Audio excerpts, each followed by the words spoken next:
So welcome everyone to the mini presentations in International Ballroom A. My name is Margarita Pinton-Perez and I'm the Community Partnership Leader with CREVAC. And so I'm here to moderate this session. For folks that were here yesterday, you might know these sessions are 7-minute presentations. So we have Laura here who's going to be keeping time. And so we'll be, for the speakers to know that there's someone here that will be helping us with that. Before we get started, I just want to encourage you to, if you haven't already used the Movi app, I'm going to change my slide here. If you haven't already used the Movi app, we're just encouraging folks to use the Movi app during the session. It's an opportunity where you can learn more about the presentations and the speakers, and you can also write personal notes about each presentation by clicking the presentation title in the app. If there's time, because these are, rapid presentations, but if there's time at the end, we will be able to answer a few questions. And so we're encouraging people to submit their questions through this Event Mobi app. And so I would just ask that if you could indicate the speaker or the organization, that way we can follow along if there's time for the Q&A. So I'd like to now invite the first speaker, Carolyn O'Connor, on the topic of an exploration of sexual consent beliefs, attitudes, and behaviors among middle school students in Ontario. Would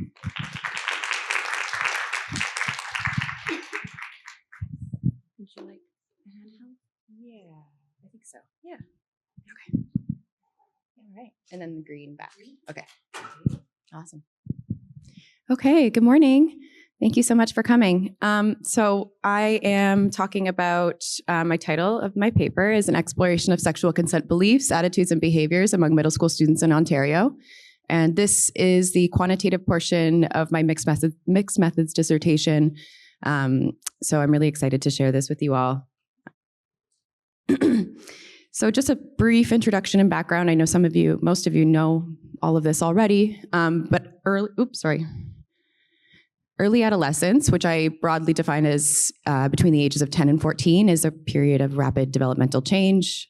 We have things like the onset of puberty, gaining independence from parents, more time spent in mixed gender groups, risk-taking and experimentation, all of those great things, but all of those things also contribute to a higher likelihood of young people engaging in initiating partnered sexual activity, starting to date, things like that. And with that comes an increased risk of sexual violence and perpetration of sexual violence. Research indicates that social norms are internalized and assimilated during this period. So this offers us as practitioners, educators, and policymakers a really opportune window, I think, to start helping them form more adaptive beliefs and developing a more supportive sense of sexual subjectivity as they move into adolescence and then adulthood. So an important gap remains in the research literature regarding adolescence, and especially early adolescence, in terms of how they define, conceptualize, and apply sexual consent principles in their relationships. Most of the research we have is conducted with post-secondary students, but there are very important key distinctions, of course, between these age groups, such a range we see in between those in terms of their developmental stage, their level of experience, some social norms that guide their behavior, their education and knowledge. So I think that exploring how early adolescents conceptualize consent can be of benefit to sex education and violence prevention efforts. So we know we can ensure that these programs and these campaigns are building on existing competencies, skills, and knowledge, as well as addressing any problematic beliefs or gaps that they may have. So this is a cross-sectional study analyzing baseline secondary data from a program evaluation research on Pep Talk. This Pep Talk program was actually discussed yesterday in a mini presentation by Dr. Pascoe, if you recall. And just a brief reminder, Pep Talk is a dating and gender-based violence prevention program provided by Beaux, CYIC. So yeah, like I said, this formed the quantitative portion. I also conducted in-depth individual interviews with 15 adolescents, early adolescents between the ages of 10 and 14, and sort of built on these findings and developed a richer understanding of their beliefs and ideas. So data was collected from 254 Ontario middle school students. Oh, I'm so sorry. I keep putting this next and not this next. Sorry, really, my apologies. It was collected between February 2020 and September 2021, 254 students, and I completed 5 multiple regression analyses for each of the sexual consent constructs, aka subscales. And I was guided by two main research questions. So what beliefs, attitudes, and behaviors do middle school students hold regarding sexual consent? And what factors are associated with a higher endorsement of sexual consent values among middle school students? So a lot of text here. I will say it verbally, so you don't have to pay too much attention to that. And I'm going to go through this briefly just in the interest of time, but I will expand on it in the next slide. But model 1 looked at perceived behavioral control. So in other words, how easy or difficult someone thinks that performing a certain behavior will be. So in this case, that would be communicating and negotiating sexual consent. And here, identifying as a girl and having greater perceived negative sanctions of dating violence was significantly associated with greater perceived behavioral control. And negative sanctions of dating violence is just this perception that engaging in dating violence will have adverse consequences. We see this one come up a lot as a significant result. Model 2 was positive attitudes towards establishing consent, and that was associated again with greater perceived negative sanctions, as well as a belief in traditional gender stereotypes. Model 3 was indirect behaviors, consent behaviors, so ways of communicating or interpreting consent that is not verbal or overt. So that was, again, identifying as a girl was negatively associated with endorsing indirect consent behaviors. Model 4, agreement with healthy consent norms, found a negative relationship, again, with perceived negative sanctions of dating violence, and those who had a questioning sexual orientation was positively associated. And then Model 5, on consent awareness and discussion, had a significant and positive relationship for reporting a history of victimization. So if the young people identified having previously experienced victimization, they were more likely to have been aware and having discussions about it, which makes sense. So gender identity was important. I think this is probably a part of social conditioning patterns. Girls tended to hold more supportive consent attitudes compared to boys. And I think that we can sort of view this through the lens of, girls and women forming the majority of sexual assault survivors. It may be that the authority figures in their lives are kind of inadvertently sending more messages to them, perhaps more risk-dominant messages, and leading to them having more awareness or an increased sensibility. And then again, those who reported a history of victimization had more awareness and engaged in more discussion. So I think, again, we could speculate that those who have experienced harassment might be seeking out information, might be talking to people about it, might just have a better understanding of what happened to them as a result of what happened to them. We also saw traditional gender stereotyping, so rigid gender norms tend to lead to more skewed perceptions, and that makes sense to me as well. We might not have a good idea of what's appropriate behavior in intimate relationships if we have really rigid ideas about how girls and boys should be. And again, anticipating adverse consequences for dating violence probably acts as somewhat of a deterrent and might potentially translate into more positive consent attitudes. So I think just in terms of implications really briefly here, this provides some guidance for the design and implementation of sex education and violence prevention programs. I think that we should be discussing related beliefs and norms, so gender stereotypes, dating violence, those obviously came up more than once, that maybe should be integrated so we can challenge some of these dominant views and raise some consciousness, awareness raising. Because girls and boys held such different views, I think it would be really fruitful for them to be engaging in some more mixed gender discourse and discussion as a way to learn and challenge these views. And I think we should be leveraging their existing competencies. So it's not just a deficits-based model. Like, what are they already good at? And what came up for this study was that they thought consent was important for all sexual activities, which is excellent to hear. And they were aware of the consequences of dating violence. So those could be leveraged. And that's it. Thank you.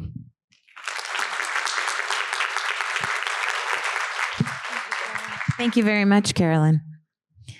All right, we're going to move on to our next speaker, Margaret McPherson, with the topic, The Spectrum of Exploitation. Thank you.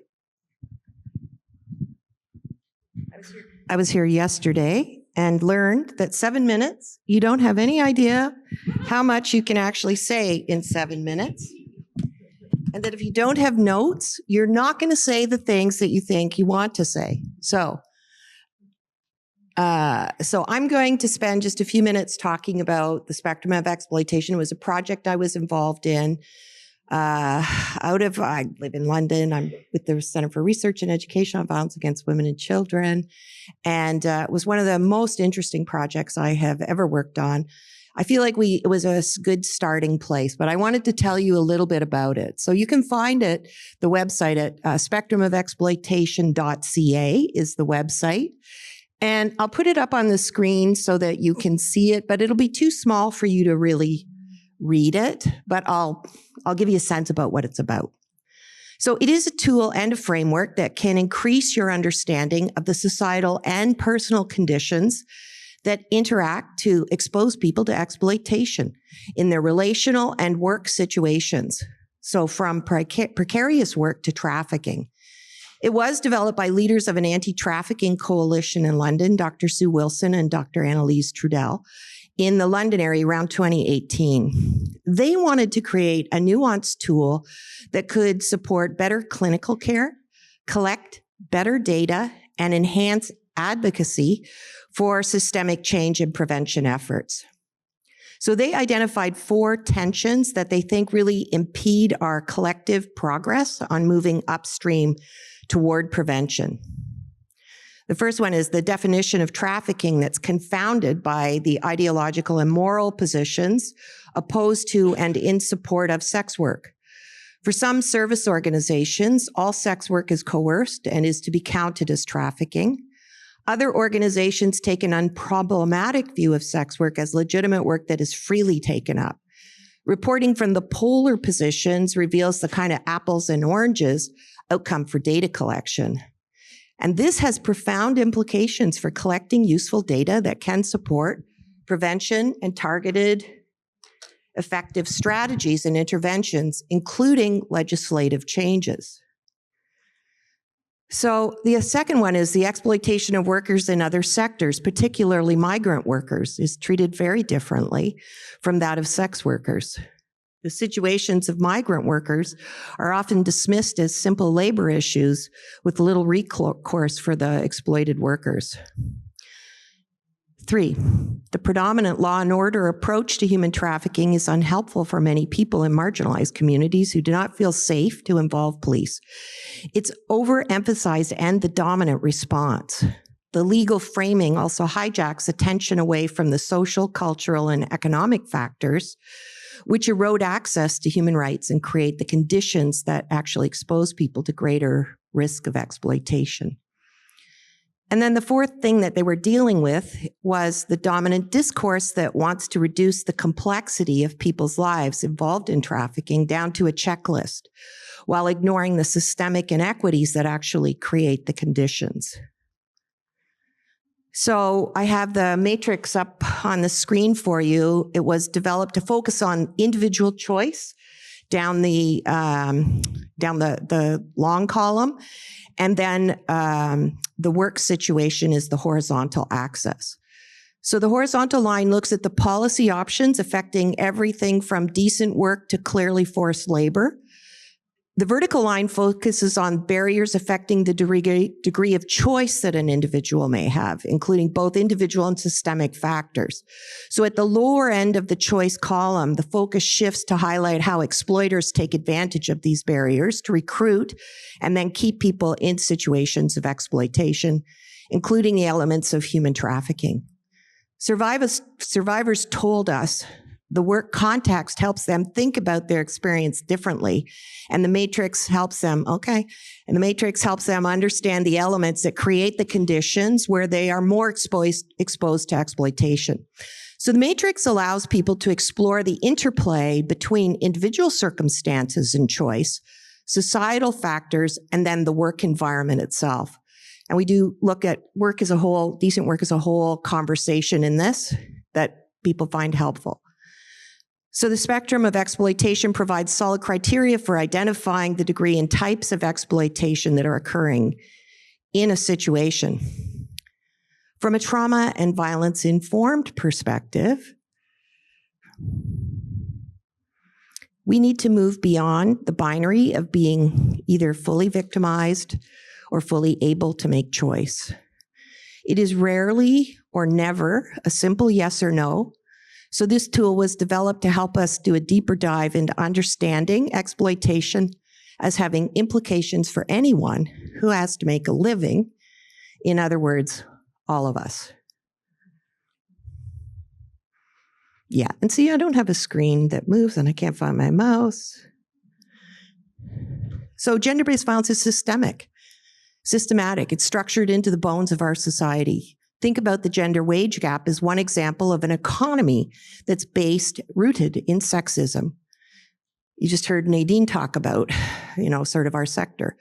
In a report last year, Oxfam said it'll be 200 years before the gap is closed. Why is that? The global economy actually rests on the backs of women who do unpaid, underpaid care work. Trafficking is just one end of the exploitation continuum. It's not so rarefied.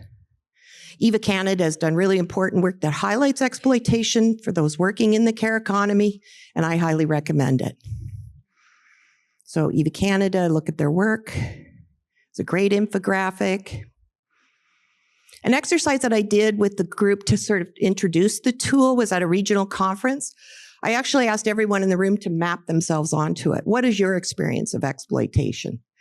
I think that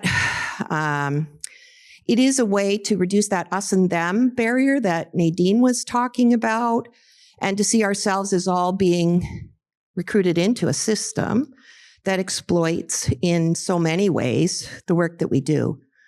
It's not hard to understand the appeal of a checklist, but difficult to resist the strong pull it has to tell you what is happening in a person's life. And this reliance can be a barrier to really connecting with the person, really listening to their story, and starting out from a place of honest questions, genuine curiosity, and respect. So in my experience, becoming trauma and violence informed is not something you do.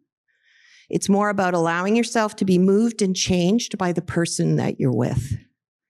I believe that practicing the principles create the conditions where cultural humility can become part of your orientation in the world, where you can really see the person in front of you in a more open and curious way. Yes. Thank you very much. Thank you very much, Margaret. I'm going to... All right. I'm going to welcome our next speaker, Wendy Guy, with Parenting After Trafficking, a trauma and violence-informed innovation to address gender-based violence. But I'm also wondering if Wendy is with us, right? Nope. Okay. I'm going to move us on then to the next presentation. So I'm going to invite Ellie Hughes with Salal's Promising Practices, a Blueprint for Trans-Inclusive Anti-Violence Services. So let me just move it up. Sorry about that. I'm going to try using this one. Sure. 1 second. I'm going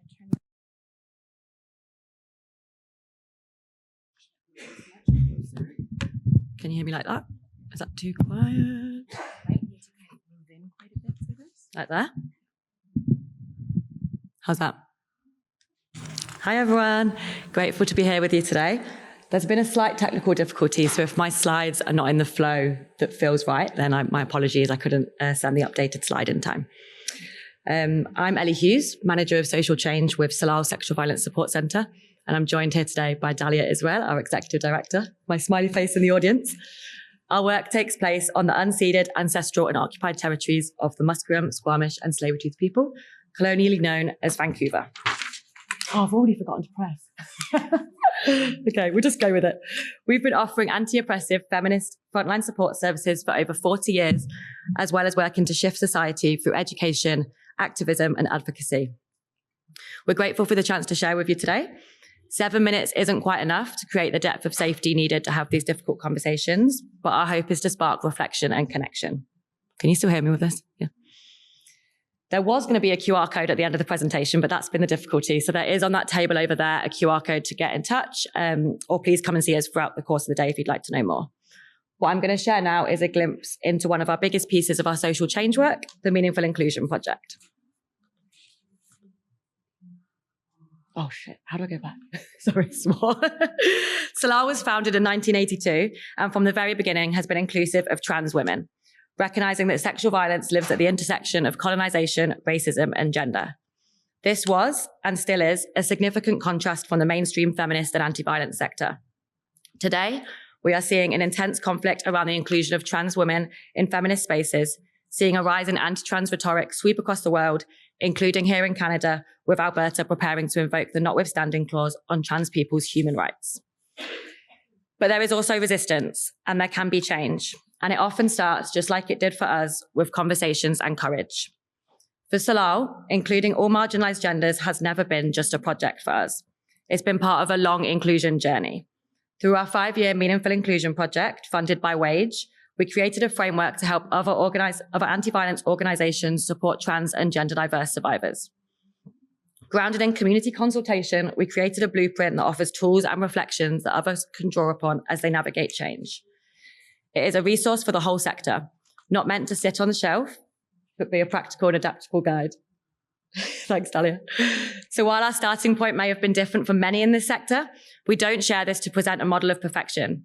We share it as an honest, humble reflection on what the process of meaningful inclusion has looked like for us and what it might make possible for others. Oh, this is my new slides. Oh, whatever. And here's the blueprint we created. We also have a couple of copies with me as well, if you want to have a look. And it's also accessible on our website. It pulls together what we learned through our inclusion work and is organized into the 4 promising practices that you can see here. These are the key areas that we've identified needed for organizational change to better support trans, two-spirit, and non-binary survivors and staff in the anti-violence sector. It's 69 pages long and still nowhere near long enough to capture every part of our journey. Each promising practice is divided into 3 pieces. First, a narrative and content section, then resources and tools, and finally, recommendations and reflections. The blueprint was written to be approachable, not an academic report, but something frontline workers and organizations can actually use. And what it really offers is not just a tool, but permission to start imperfectly, to step into discomfort and to keep learning. Each page carries the voices of community members, survivors, and the staff who shaped it. What's exciting is this isn't just about us at Salal. We created this to inspire others and build momentum across the sector. We see this as an open invitation. Adapt it, challenge it, use what works for you, but this is an invitation to begin. This work is truly about transforming and reimagining systems. We can't just invite trans people into a service that wasn't built for them, and in many cases was actively built to exclude them. So we've had to reimagine what our services need to look like beyond rainbow flags and updating intake forms to actually shift the foundations. Everybody can start from somewhere, but meaningful transformation takes time. Dismantling structures involves discomfort and cultural shift is hard, but we can't keep pegging people into holes they don't fit in. Over the past few days, we've been talking a lot about violence within the gender binary, but there's far less understanding of how violence shows up for queer and trans people. We invite you to step into this gap. Learning is your accessible starting point.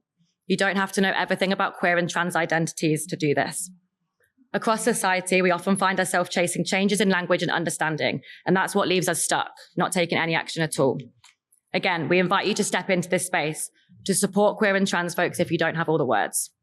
You don't have to be an expert to advocate for better places and spaces. You can step into imperfect allyship and create change from where you are. And you don't need queer and trans folks to show up and teach you how, when often it isn't safe for them to do so.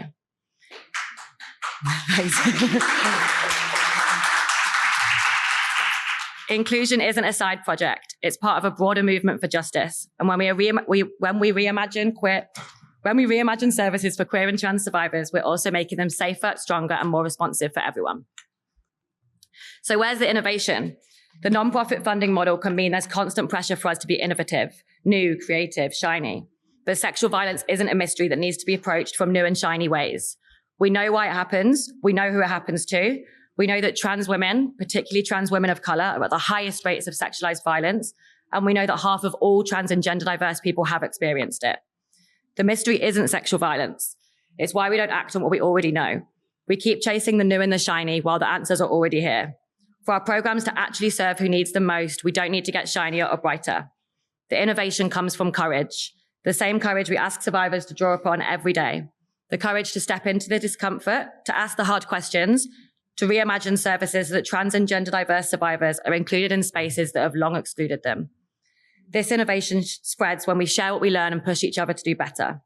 That, being brave enough to do this work, that's the shiny, that's the bright, and that's the innovation. Together, we can spark sector-wide change. Especially now when it feels like the world is going backwards at an alarming rate, the feminist movement has the power to lead, to be bold, courageous, and to be transformational. And there's my QR code that I said wasn't going to be there. Thank you.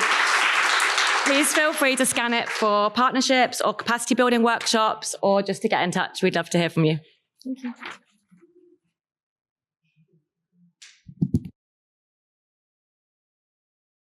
Very much. Ellie, thank you so much. All right, I'd like to welcome our next speaker, Lisa Trebsker-Clark, with the topic Widening the Lens, Feminist Learning in Counseling and Psychotherapy.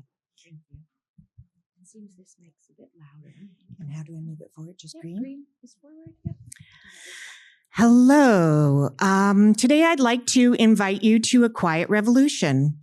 My name is now Dr. Lisa Trebsker-Clark. I'm very excited about it because it's very new. Yay, did it. And I was formerly an executive director of a sexual assault center here in Ontario, and this is the experience that sparked my progression towards this research. And I am living and working in Treaty 20 in Williams Treaty area of Nogojawanan, Peterborough, which is the traditional territory of the Mississauga Anishinaabe. And I do want to thank so many elders and knowledge holders in the community that I have the privilege to live in and work, because so much of my work has been influenced by their teachings. And so I do want to say to you, I'm a little bit radical. And I've noticed something happening in our sector that is starting to degender and depoliticize our work in a way that has led to legislative changes that concerned me while doing supervision in the work. And so I want to ask ourselves, and I feel a little bit provocative because I directly critiqued the book that we were just presented within my dissertation itself about where is the feminism in trauma and violence-informed care. And so I did a study interviewing people who identified as feminist social workers and psychotherapists, specifically to learn how they embodied what we understand as feminism. And I created my own methodology because none of them were working right. So if you're interested in a researcher, that is published in the International Journal of Qualitative Research, which is really exciting because it's very consent-based in its structure and pretty new. I looked specifically at the ways in which feminist therapists and counselors grew into their understanding of feminism, how they taught it to others within the workplace and the sector, and then the role of clinical supervision and peer supervision, and also communities of practice. And so what sparked this was when I was on the executive of the Ontario Coalition of Rape Crisis Centers, we were struggling with the Ontario legislation around psychotherapy and the request to exclude feminist therapy from that legislation because it is different than other modalities that are recognized by the College of Psychotherapy. And that was a no. And what the implications of that was that my counselors and especially peer counselors in the work had to shrink their scope. And I had to let people go. And that was wrong because some of them were the most skilled people working in the organization that I worked in. But my board of directors was committed to complying with this legislation. And on top of that, liability insurance requested the registration numbers to colleges like the OCSW, and the CRPO. And so now I teach at Trent University, Feminist Perspectives on Trauma in the social work course. And that has really helped to inform the work that I have been doing moving forward, because I would do this work with every placement student and new psychotherapist coming into the work, teaching them about the history of feminism on this land and globally. And what we were missing from our staff coming in and our volunteers was the understanding that the personal is political. And I was part of the Knowledge Hub work, the first round of funding from PHAC. And we were really excited about trauma-informed practice and care because we're like, oh, this is the bridge. This is the bridge. But I am asking, have we missed something in the fact that we are seeing an erosion of what is so powerful about the work that we do? If you haven't been to a Take Back the Night, then it's your first task within the next year to start exploring these opportunities. And so I asked, is this just a lens? Is feminism a lens towards we do CBT, DBT, narrative? Is this just a lens or is it more? And Laura Brown would argue that no, it's a modality in itself and it needs to be recognized. And so I have worked with these incredible psychotherapists and social workers in this dissertation to tell the story of how they do their work. And it's 3 chapters of compelling storytelling that I encourage you to read because their words are so beautiful. We are also moving in the field towards, from intersectional feminism towards transnational feminism. And if you don't know what transnational feminism is, I encourage you to explore more as to why transnational feminism takes the richness of intersectionality, but also layers geography, place, culture in a unique way that's really important. And ENNS is an incredible scholar in that area. Through my dissertation, I came through with 3 really strong recommendations. And one is that of the Masters of Social Work programs and BSW programs across the province, only 9 of 15 speak explicitly about feminism in their course descriptions. And it's far less in the programs that register people for CRPO.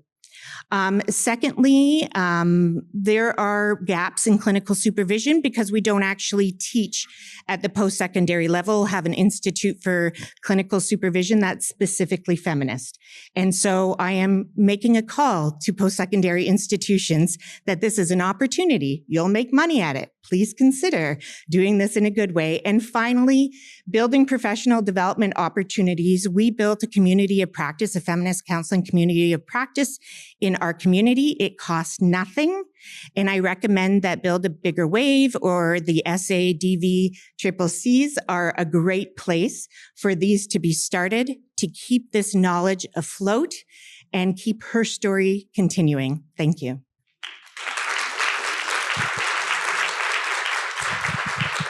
Thank you very much. Dr. Lisa Trausker-Clark. Wonderful. No, that's very exciting. Okay, I'd like to now welcome our next group, Emma Fitzpatrick-Sauer and Jessica Thornhill, for the topic Connect and Care, a peer-based approach to GBV support. There you are. Is it this one here? Yep, to go across? green for moving it forward and red for back. And then just a reminder, if you do want to use both, just to have only one on at a time. Okay, cool. Yeah. Is this one on right now? Yeah, it is. This one off? That one's off. Do you want to just share? Yeah. Okay. Cool. Oh, God. Yeah. All right. Good morning. My name is Em, and I have experienced intimate partner violence. And my name is Jess, and I grew up in a home of intimate partner violence. We're joining you today from Unktahumguk, also known as Newfoundland. We live and work in St. John's, which is the traditional and unceded territory of the Beothic people, and continues to be home to a rich, vibrant, urban Indigenous community. We work at the St. John's Women's Centre, which is one of the oldest women's centres in the country. We operate from a place of trauma-informed care, safer, trying to create a safer space for folks who come in. Despite the name, it is a safer space for women and gender diverse folks, and we are proud to offer trauma-informed care with an emphasis on folks being the experts of their own lives. Together, we facilitate a group called Connect and Care. Connect and Care is a group for people who have experienced or are still experiencing intimate partner violence. Some of the goals of the group include fostering community, building connections, learning about local resources, and finding a space to share what they're experiencing without judgment or stigma. As we go through our slides, we invite you to read the text on each one. All of the italicized words have been shared with us today with participants from the group who wanted to help us spread the word about how wonderful peer support is for IPV survivors. So first, what is peer support? For the context of our conversation, peer support is a group of people coming together with a shared experience, gaining solidarity, and with a goal of creating long-term networks of care and often independent supports that extend beyond the group. To us, peer support brings both emotional and social supports, fostered, again, by solidarity and shared experiences. So why does it matter? Overall, our participants have reported feeling reduced isolation, increased feelings of validations in their experiences, as well as increased motivation and hope.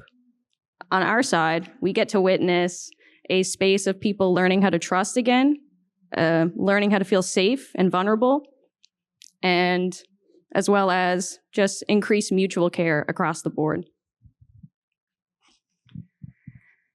The way that we create an environment in which people feel safe to share again is through relationship building and sharing and recognizing that no space is ever truly safe for all people. That understanding is reflected in our Safer Space Agreement, which we view as a living thing that is modified often based on participant feedback. We offer many different ways for participants to share feedback about the Safer Space Agreement. And after we share it at the beginning of each group, we invite folks to let us know if there's something on there that they don't agree with or something that they would like to see added. Some of the things that are currently on there is no shoulding ourselves or others, being mindful of the individual privileges we bring into the space, ensuring that everyone has the choice to share as much or as little as they want, and inviting folks to do so in a way that speaks broadly to their experience rather than in visceral details. We open the group every week with a check-in just to kind of see what energy folks are bringing in, how they're coming that day, and letting folks know that all energies are welcome. We close each group with a mindfulness activity, and we often see folks stick around and chat with each other or with us. We also help to create a safer space by managing group dynamics with a trauma-informed lens, so leading with choice, collaboration, and connection throughout, and prioritizing the group as a whole over the individual. Ultimately, the easiest way that we show up to create a safer space is by bringing our authentic and vulnerable selves. So when developing any program, it's important to consider the barriers that your participants may face to both physically show up and be present in the group. Connect and Care operates under a low barrier drop-in model where we really emphasize no pressure attendance, encouraging folks to listen to their needs and their own capacity that week. Some common barriers that we experience are access to transportation, access to childcare, food insecurity, and for folks still in their relationships, safety and attending. Some ways that we have mitigated this is that, well, our funding covers our transportation to and from group through our local cab companies, and we provide light meals to the space. We have an awesome early childhood educator who volunteers her time for child minding, and for safety and attending, we've gotten really creative after participants have disclosed needing to lie about where they were going. So we have a selection of mock posters that they can bring home based on what best fits their situation.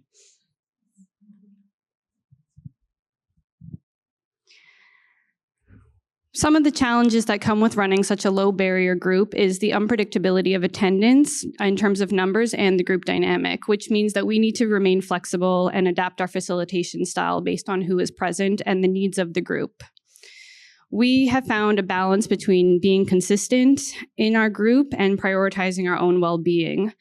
So if one of us is unable to attend that day, whether it's because we're sick or just need a day off, the other one will still hold the group, but we're honest about our reduced capacity to support folks in a one-on-one individual way afterwards. We also work in a building that has several locked doors. And so one of the ways we've navigated having reduced staff capacity in the evenings when we run our group is that after conversations with the group, we agreed that after 10 minutes, after the group has begun, no one else can enter the space. That was done after about 3 weeks of conversations with everyone, modeling how much choice and collaboration really comes into this group. We also have slides that we use each week, but we use them sparingly, as group members have told us that what they really gain from coming is the conversation piece. We only have about a minute left here. Where does 7 minutes go? Yeah. So, everyone that comes to this group brings a real diverse experience in their lives, their backgrounds, and what they've lived through. We get a lot of common themes across anger, grief, just to name a few. For this group, it's the only physical and emotional space that they have. So we're happy to be there for them. We see our regulars take leadership. Just a quick second. Which is awesome. They encourage new members to come back weekly and share what they've gained. As we know, intimate partner violence remains a heavily stigmatized topic in friend groups, communities, and across the country. Survivors often feel isolated and alone in their experience, which is why peer support is so invaluable in the intimate partner violence sector.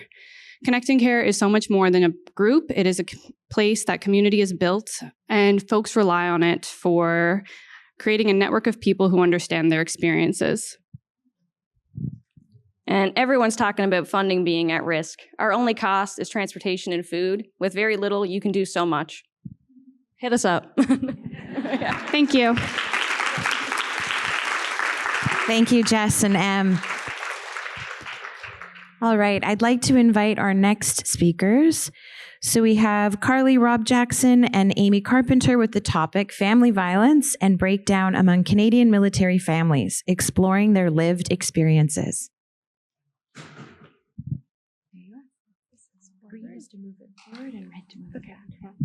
Thank you. Hello, everyone. Thank you so much for joining us today. We're really excited to talk to you about this research. So as mentioned, I'm Carly Rob Jackson, and I'm joined by my colleague, Amy Carpenter, and we're here to speak about our recent research. We work for Canadian Forces Morale and Welfare Services, which is an organization based in Ottawa on the unceded territory of the Algonquin and Anishinaabe Nation. CFMWS, we love acronyms within the military, works on behalf of the Chief of Defense Staff and is a partner within the broader defense community and delivers programs and services for military members and families to support their specific needs really around issues of deployment, relocation, absences. That's to help frame our research. Just as we get into the content, a word of caution that we are talking about experiences of family violence in specific forms, so please be cautious of that. For the research, as mentioned, it was focused on exploring experiences of family violence and breakdown within the wider military community. The research was conducted by our team, as well as the Family Information Line, a support service within CFMWS that provides social work services. The research was approved by the Social Science Research Review Board. The information is listed here. And the methodology is also listed in terms of, it was a mixed study with both quantitative and qualitative aspects. The research was conducted from November 2022 to March of 2023. We used both, as I mentioned, quantitative and qualitative methods, and the participants of the research were either Canadian Armed Forces or CAF members or veterans, as well as previous or current partners or spouses of CAF members or veterans. On the slide, you'll see a QR code that links to our webpage that has some more information about this research study, as well as our broader services as well. In terms of the objectives of the research itself, the research really sought to examine how aspects of the military lifestyle may compound experiences of family violence and breakdown for Canadian military and veteran families, as well as broader relationship dynamics and barriers to accessing support. Additionally, the research sought to provide insights specifically on how to build stronger supports, programs, and services for CAF members and their families. The aim was really to explore that element of the service provision rather than exploring prevalence of family violence within the CAF community. It is a small study and sample.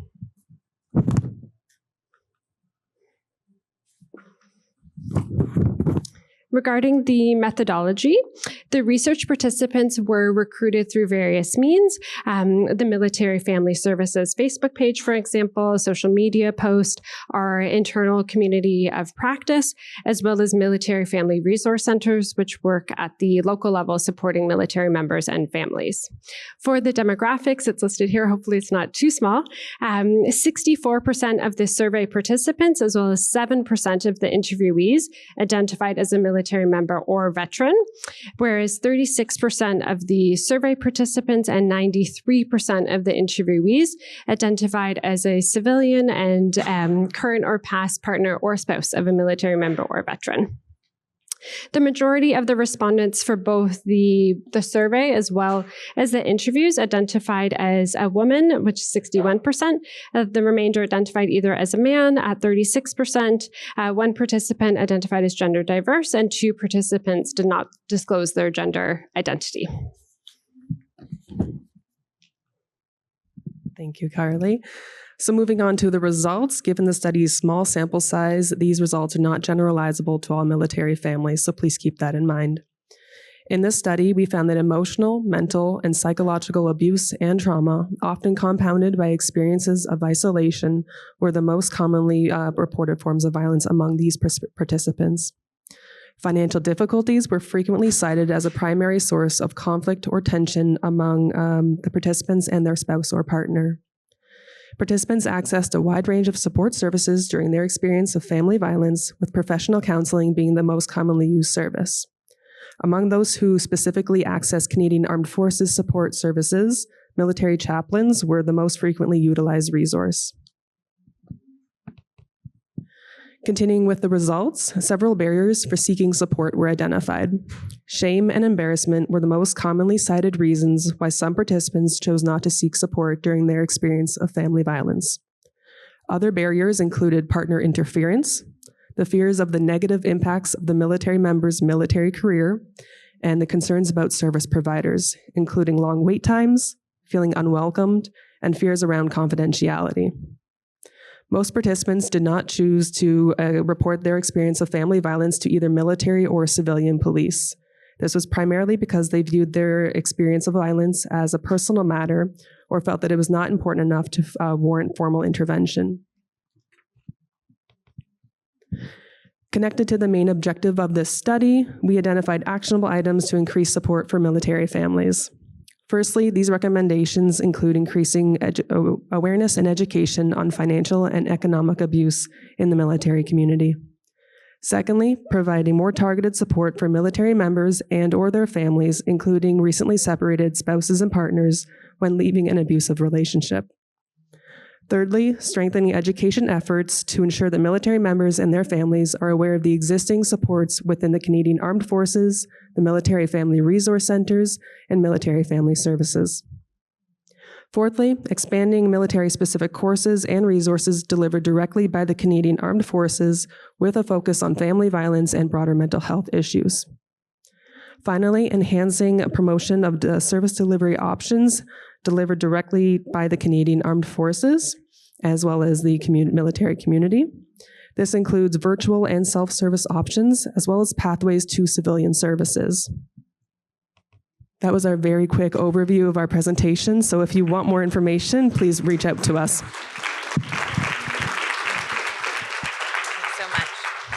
Thank you very much, Amy and Carly. All right. I'd like to welcome our next speakers. So I'm inviting David Sands, Wade Belt, and Kamal Jaffrey with the topic Innovation and Dignified Approaches to Working with Men Who Use Violence, Lessons from the Men's Counselling Service.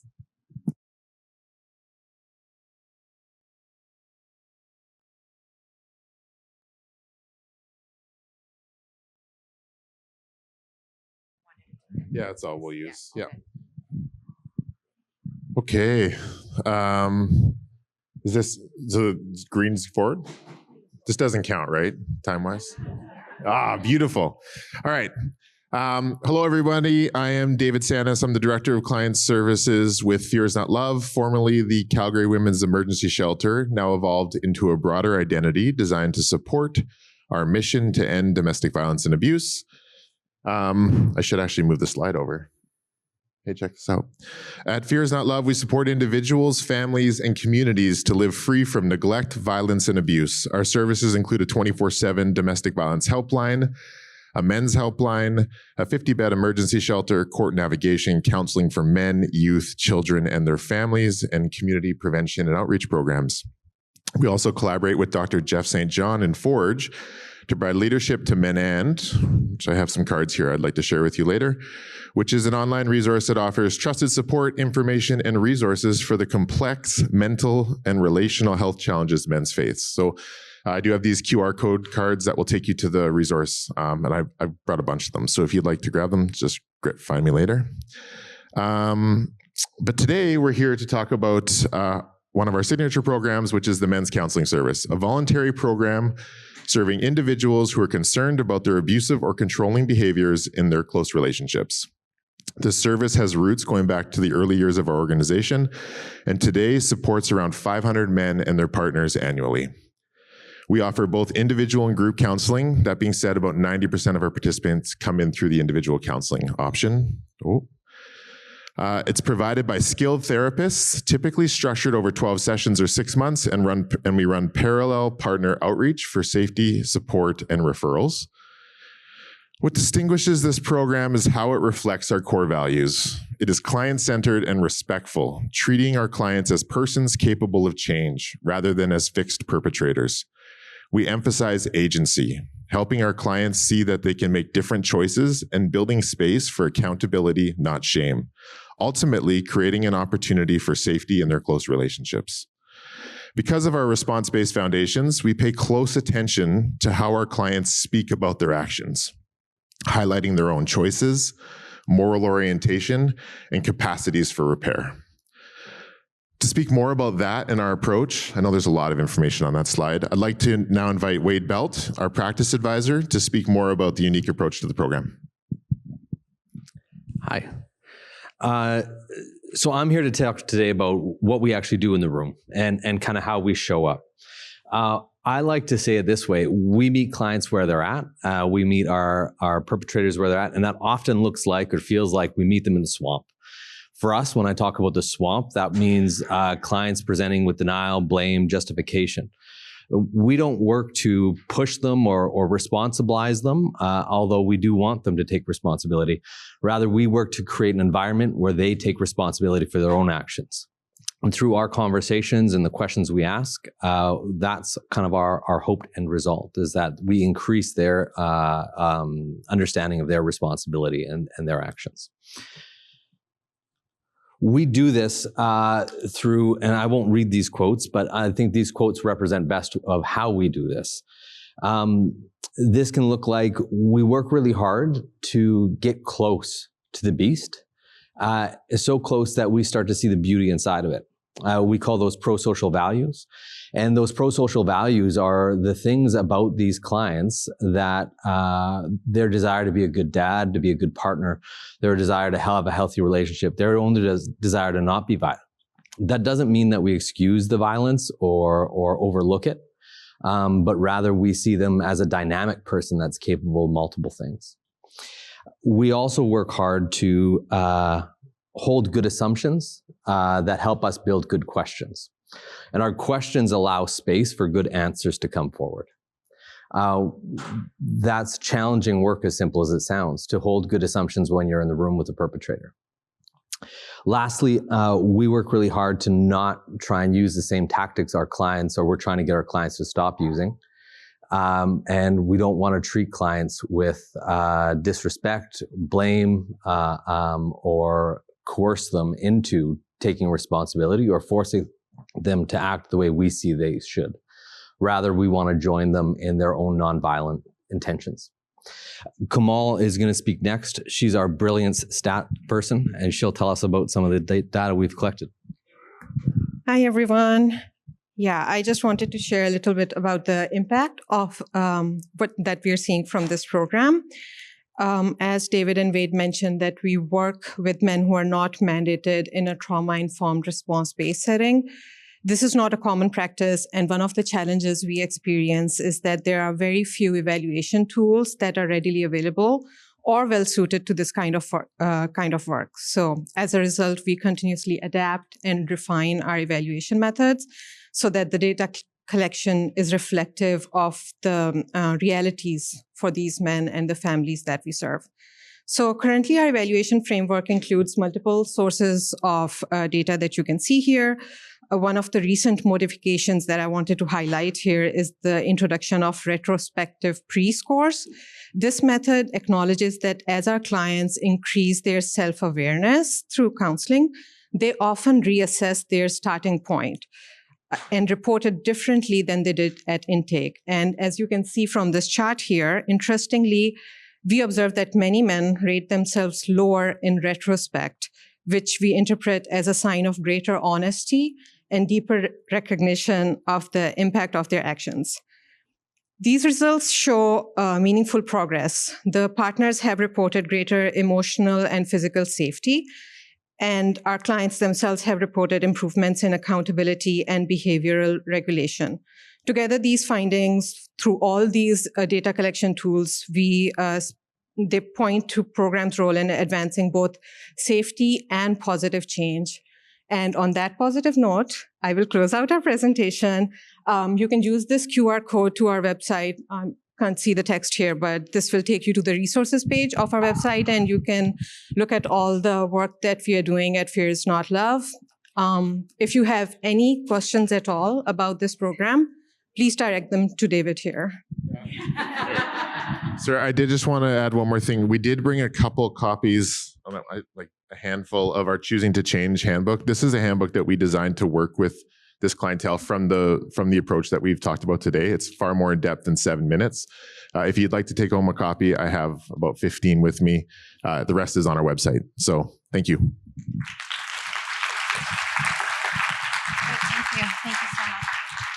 Great. Thank you so much, David, Wade, and Kamal. All right. I'm going to move us on to the next presentation. We have a full room. There are a few seats here in case folks want to sit closer to the front. I'm going to move us on to the next presentation and welcome Michael Bautista for the presentation on the power of prevention.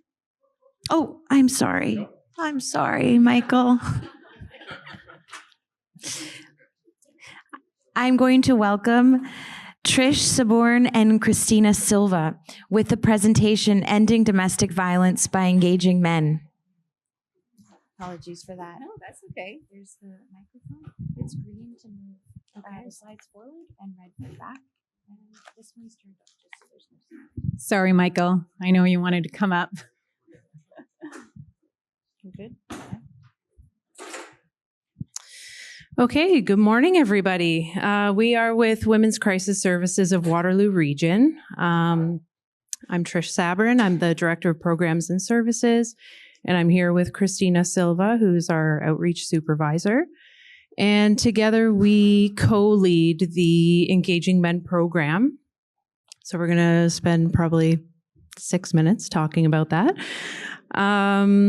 Just to quickly mention, so we do provide support for women and gender diverse folks with or without children who've experienced domestic violence. And then recently, over the last couple of years, we've started to provide support for men and male identified individuals who have caused harm in their families.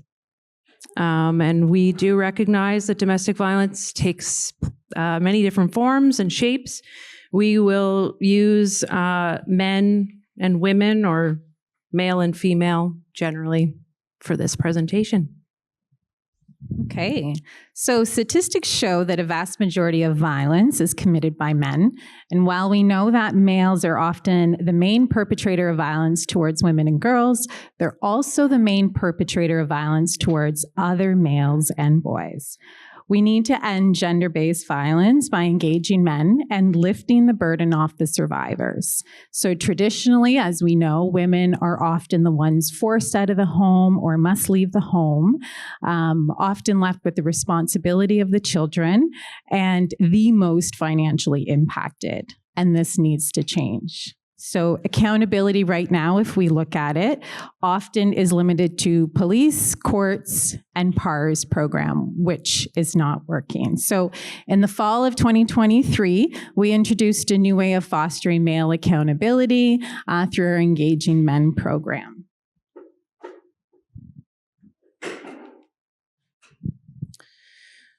So we know that stigma exists around supporting those who have used violence and abuse. But we also know that the rates of intimate partner violence are continuing to escalate and increase, and we need to do the work differently. So Engaging Men is about taking accountability, acknowledging the harm done and the impacts that it has had. It's about an openness to exploring where distorted attitudes and behaviors stem from by focusing on emotion regulation, understanding what happens internally during times of conflict and why, and committing to behavior change to disrupt some of those harmful behaviors and attitudes. We help to increase the entire family's safety. So we know it's not effective or productive to shame people. We support those who've caused harm in their healing journey by tapping into the accountability.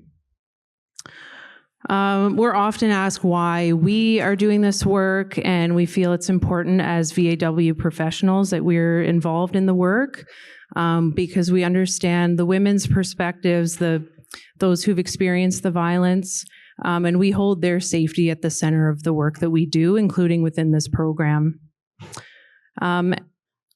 At Women's Crisis Services, we don't promote separation or divorce. We don't promote reconciliation or staying together. Ultimately, we promote safety in whatever form that takes for the individual.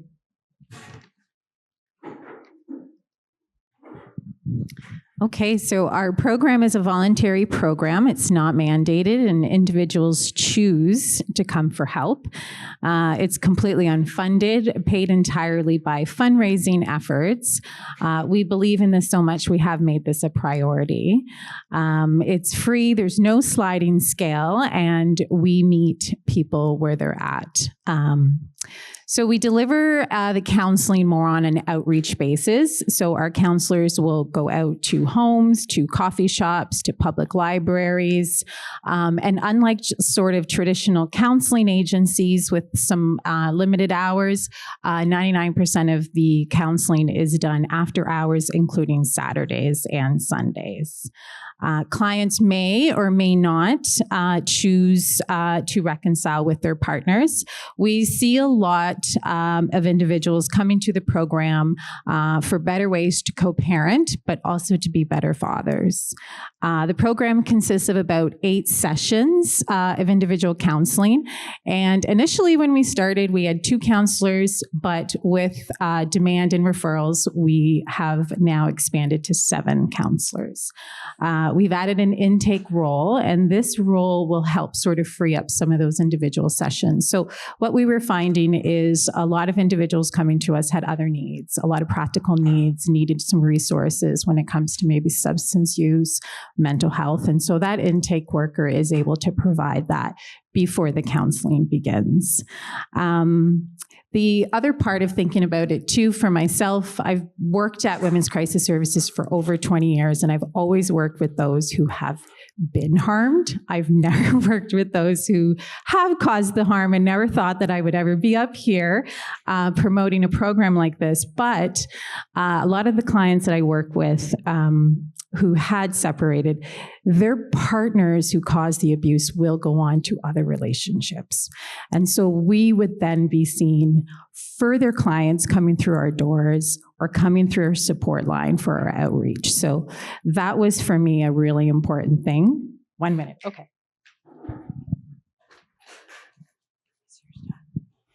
Okay, so time goes fast. Everybody loves a story, so we're just going to share a quick story. That's a picture of our team. We had to submit these slides a few months ago, so we've actually grown since then. So we received this feedback from a client in our outreach program who said that her ex-partner is like a different person.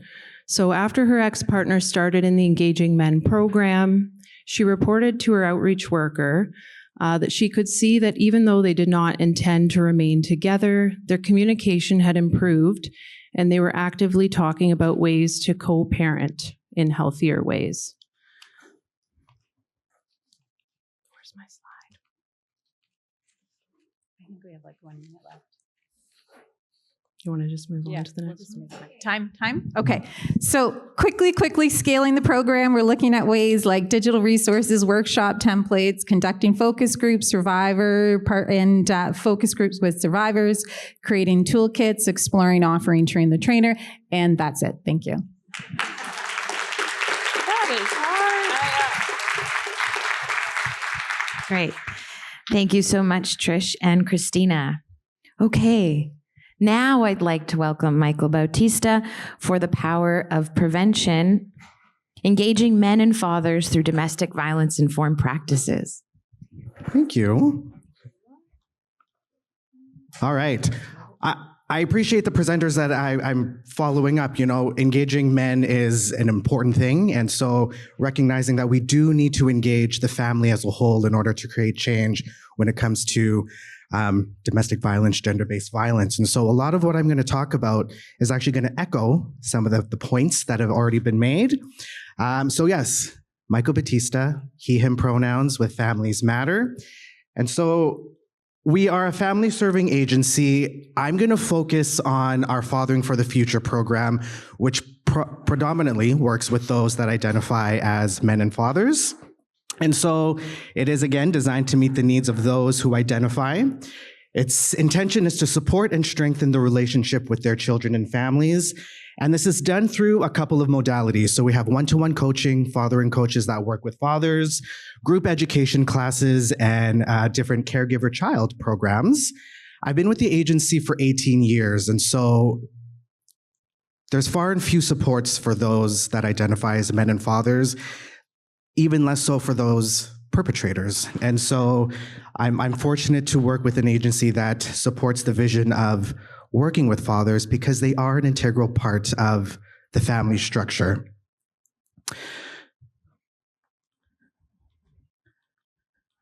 All right, so the mantra that we follow, and one that's important in my time with Families Matter, is every time I engaged with a father in programming, there was always this theme around, I wish there was more. What else is out there?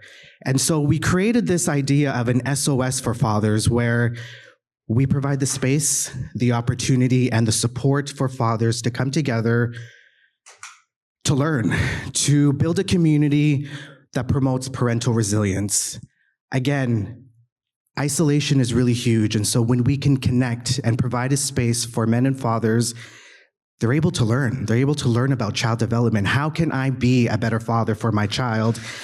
Which ultimately empowers them. And so at the end of the day, we want these fathers to recognize that they have an important part to play in their children's lives and that their behaviors and actions can really compromise that. Just some of our programs, again, I won't go into in-depth, but when we look at our inclusive programming, the Papa Bear's Infant Massage for Dads, those are our caregiver-child programs, all the way down to our more targeted areas of focus, which is our Caring Dads program. So that is working specifically with perpetrators of domestic violence, intimate partner violence.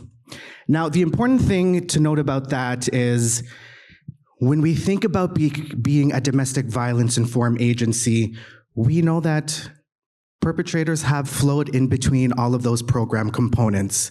And so a lot of our learning, in addition to Caring Dads, has come from the Safe and Together Institute. And so our agency is trained in the Safe and Together model, which looks at what does it mean to be a domestic violence informed agency, all the way from, again, how do we effectively work with the survivor, making sure that we're keeping the ideas of safety, healing from trauma, stability, and nurturance as the focus, but really the third principle of how are we intervening with the perpetrator. And so in all of our programs, we've embedded ways of how do we get the conversation started around what is your behavior? How is your behavior impacting your family? So the engagement piece is huge, which again, past colleagues have talked about the importance of how do we engage not only men, but perpetrators in the lives of their children, which ultimately leads to conversations around accountability. And so some of the big reflections and ways that we do that is in the questions, in the things that we provoke in the conversations. And so this one really is impactful. And we ask them, if you look at the relationship with your child as a contract, what are the things that you do or have done that either strengthen or breaken it? Now, again, for a lot of our participants, that opportunity to reflect hasn't always been there. And so again, when we're able to provide the space for these conversations to happen, it can lead to further conversations. And so what happens from here is the beginning of acknowledgement of, okay, I've done some things, and that doesn't feel good. The presentation, the Maya Angelou quote, 100% of the men that come into our programs identify they want to do better and be better for their kids. And so if we take that mentality, okay, is what you're doing and showing, are you doing better? Are you being better for your kids? This next one, again, is also really impactful. Perpetration as a parenting choice. Sometimes, often, there's a lot of minimizing, justification, and ultimately power and control. How you choose to behave and act is your choice. And again, does that align with your vision and goal of doing better, being better for your kids? What I've been fortunate is I've been able to go into settings. We do programming in our jail system, in our addiction-based recovery centers, where there is a higher prevalence of those who have perpetrated harm. And oftentimes in these settings, they haven't had the opportunity to talk about some of these things. And so we're able to unpack ideas around masculinity, around the idea of respect. Oftentimes there's this notion that respect, I gotta be a man, this is how it is. And when we look at it that way, respect is linked to violence. And so a lot of our conversations are, how do we unpack that and how do we redefine what respect is, what love is, even going back to those universal programs like Infant Massage for Dads, where we're talking to them about consent. Consent at a very early age can lead to so many important things. This quote really stands out to me. Dads are not starting to step up, we're just starting to include them. And so I think about that in terms of our general parenting programs per se, but also in our work with perpetrators. Again, survivors, we need to make sure that safety is in place, but in order to really evoke change, we need to work with the perpetrator as well. And so we need to start including them in order to create change, not only for the family, but for the community as a whole. Thank you for your time.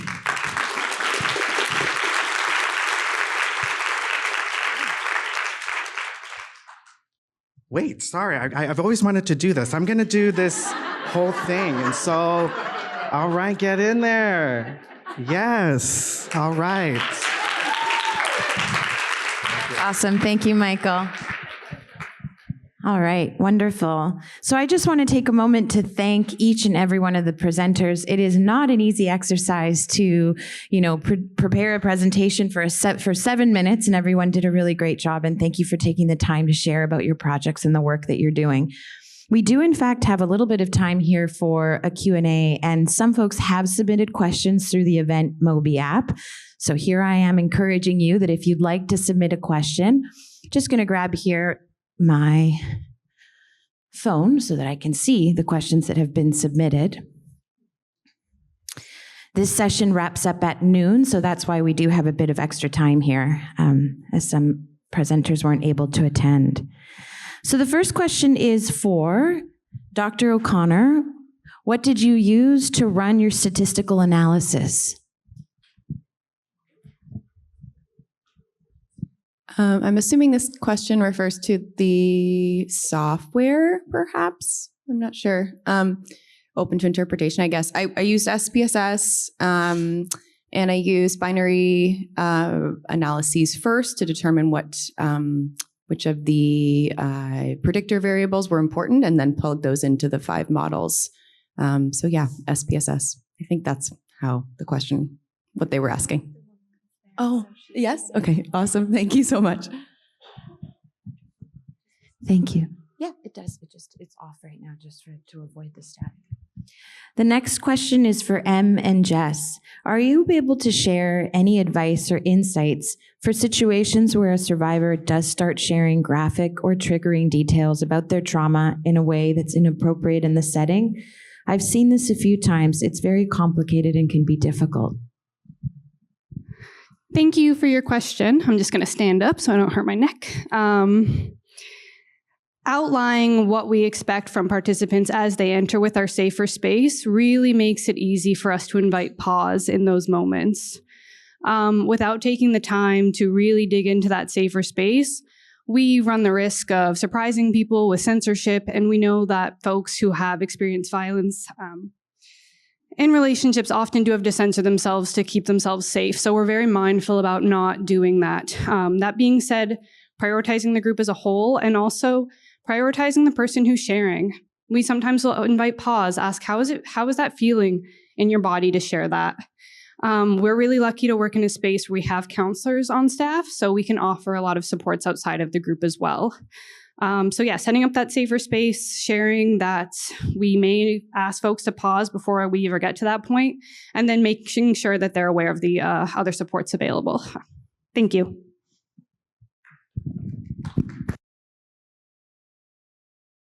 Thank you. All right, we do have some questions coming in. There's another one here. Bear with me. Here we go. For engaging men, the question is, have you seen much backlash, resistance from clients due to the influence of media and politics? For example, the manosphere. How do you deal with this, if so?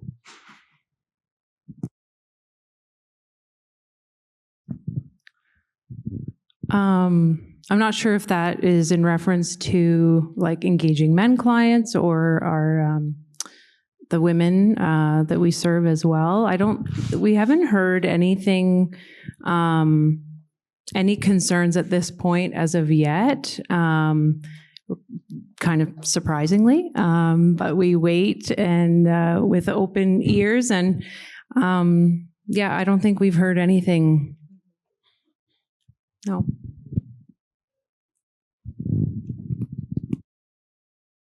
Those are all of the questions that have come in, but we're here in person. So if anybody has a question and you'd like to maybe raise your hand and ask any of the members of the presenters that were here today. Ooh. Laura will meet you with the microphone. I forget the names of the individuals, but it was the first men's counseling group. Oh, here we go. Fear is not love. Mind blown with the retrospective peer thing. How did that come to be where you're like, oh, we got to ask about the retrospective pre-question? Like I hear that from like my men's groups as well. When they reflect back, they're like, oh, wow, I actually may have done this. So what made you bring in the retrospective pre-question? Thank you. Great question. So we are at Fear is Not Love very lucky to have resources to be evaluating our programs very, very frequently. So every 6 months, we do a very thorough evaluation of the program. And while we were seeing in this course that there is an improvement that we are seeing from pre to post, it's not really reflective of what the program team is seeing. So to understand more, it was kind of like a test. Let's introduce this method of evaluation. One point I should mention that we were also selecting mids at that point, so pre, mid, and post. So what we were seeing is pre is super high, mid goes to low, and then post is higher than pre. So just looking at that data, we thought to test it out that maybe we should try and do retrospective pre's. And once we saw that data, it really helped us understand what's happening here. When do you ask the retrospective pre? At the time of discharge. Yeah, I just want to add that I think for us, we have the luxury of having some committed funders. And in the process of reporting, we often would anecdotally or subjectively be able to tell stories of great success, but the outcomes just didn't always show it. And we spent a lot of years contextualizing that to funders, saying, like, we know that there's good things happening here. We think that they guys don't feel safe enough at intake to tell us their story yet, right? They haven't bonded with their therapist. They think that we might be reporting to police, which we have to explain limits of confidentiality. They're aware of that. And so, it really just came out of an ongoing quality improvement process where we decided, let's just try it. We know that there's some theory around retro pre-post, and there's opinions out there, but for this specific type of program, we find that we're getting more reliable data.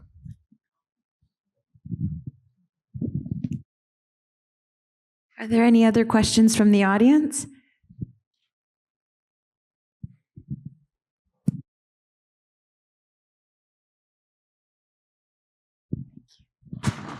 Hi, this is for the Engaging Men presentation. I was just curious to know a little bit more about the engagement piece and how it's connected to your shelter crisis program, and whether, like, how you manage that whole confidentiality piece, how you reach out to the guys.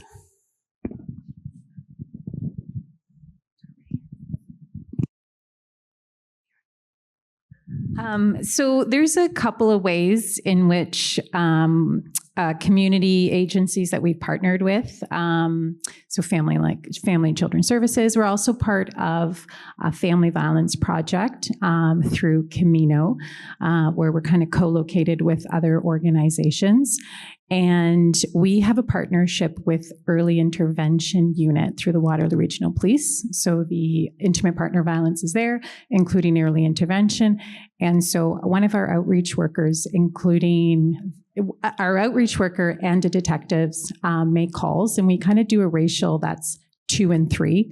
So per domestic violence call for couples that have called 911 twice in 3 months generates a list of those from the police side. And so our outreach worker and the detective call or do home visits and talk to the couples. These are not charges, so these just were calls.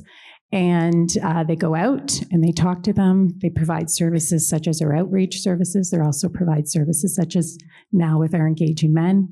The detective talks a little bit about what this might look like for this couple should there be charges. And so that's where majority of our referrals are generated from. We've seen some pretty good statistics out of that. So less than 4% are actually moving to charges after that. So we've been able to kind of do a huge impact. I hope that answered your question. I don't know who it was. Oh, thanks. All right, there's another question that's come in, and this is for Carly and Amy from CFMWS. Do you have strategies for how an agency might increase engagement with past, current CAF members and their spouses amidst military, cultural, community stigma?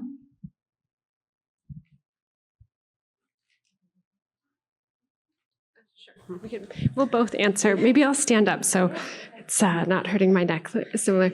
Yes, in terms of engaging with the CAF or the military side more broadly, so we do work very closely with, as mentioned, the military family resource centers, which are in the different communities across Canada, as well as in the OutCan context, so in Europe or the United States.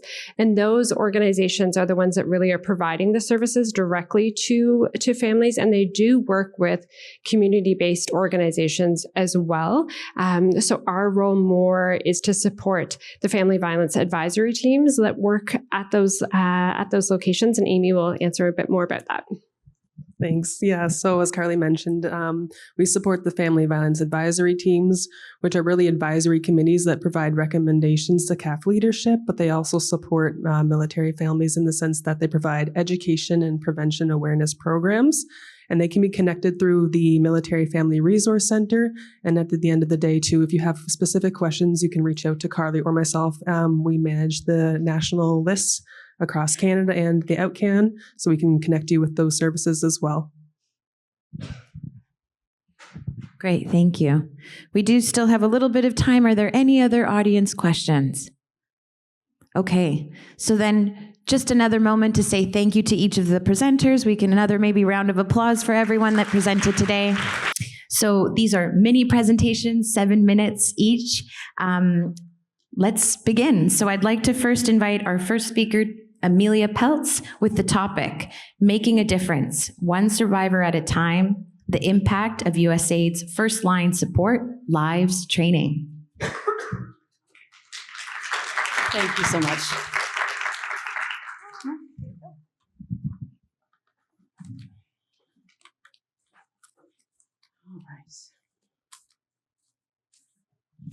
Good afternoon, everyone. Thank you all so much for being here today. Each of you are helping to be a knowledge keeper of what I'm going to share today. And why is that? Well, for 14 years, I led the GBV, Gender Equality, and HIV team at USAID, the U.S. Agency for International Development, where we integrated GBV services into the global PEPFAR HIV prevention and treatment program.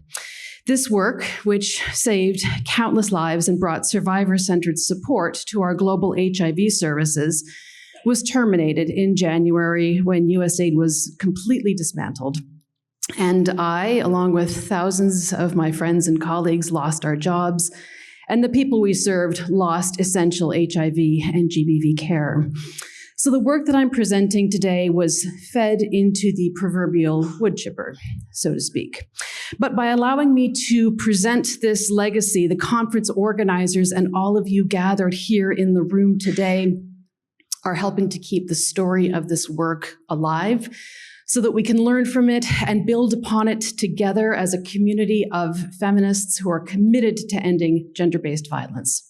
So without further ado, let me share with you just one story of what my team and I achieved. It was a global training on how to provide first-line support to survivors of gender-based violence in HIV services.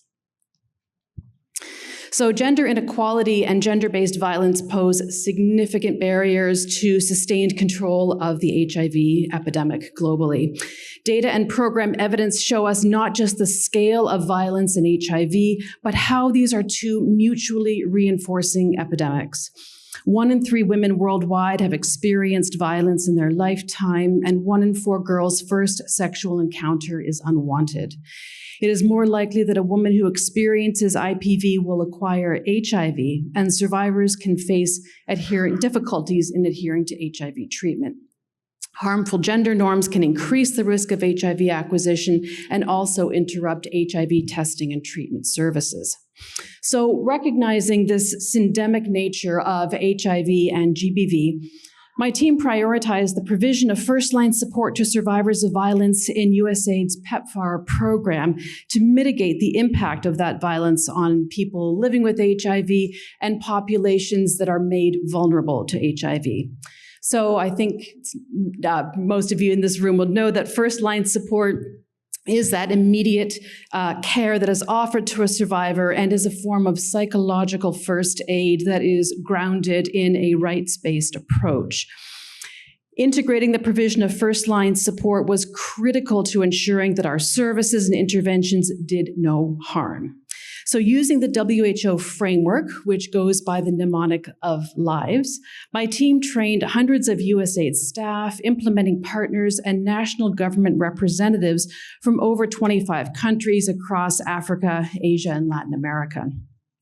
So Lives emphasizes active listening, inquiring about a survivor's needs and concerns, validating what a survivor is saying, helping to identify ways to enhance their safety, and linking the survivor to additional medical and non-medical care. So the objectives of the training were to familiarize participants with the Lives framework, to learn how to identify potential signs and symptoms of violence, and to practice techniques and to develop skills in identifying potential GBV cases and offering first-line support. The training was delivered as a training of trainers, and it drew from WHO guidelines and their training materials. My team, what we did is we incorporated country-specific information, data, laws, national guidelines, programming examples, and continued to update the training just to be as responsive as we could to our country team needs and to really grow that local knowledge base. While this training was focused on delivering first-line support to adult cisgender women, it also included considerations for delivering first-line support to key populations and emphasized that providers must be trained on special considerations for working with children and adolescents, and we developed a separate training just for that. So to understand the impact of the training on participants' knowledge and skills, we developed a survey that was sent via email to all individuals who participated in the trainings that were facilitated by our team. During this time, our team trained 1,218 individuals. So the survey respondents included 223 former training participants from 12 countries. What was interesting is a lot of those who responded to the survey took the training early on, and so we were able to kind of keep that connection with them. So some of these results are up here. I won't read them all because I do want to get to my last few slides here before I have to step off. So just to say that the training really did have positive outcomes. It improved the ability of providers to deliver first-line support, and it strengthened their sense of agency to confidently provide immediate support to survivors. Respondents also shared that the training helped improve their referral processes. It improved case identification and counseling skills, and improved also what we were really happy to hear, both self-care and mental health skills for themselves as well as for the clients. So the respondents also noted improvements in active listening skills and their own communication with their clients. So just finally, based on the survey results and the feedback from participants, we found that delivering training for health and social service workers on first-line support was both a feasible and a practical approach in low-resource settings. The Lives framework is really flexible and adaptable, and so it makes this approach applicable to our Canadian context, including serving the needs of different population groups such as newcomers and refugees, Indigenous communities, LGBTQIA+ communities, and children and adolescents, as well as different kinds of service delivery settings. It could be case management, home care, harm reduction sites, or clinical services.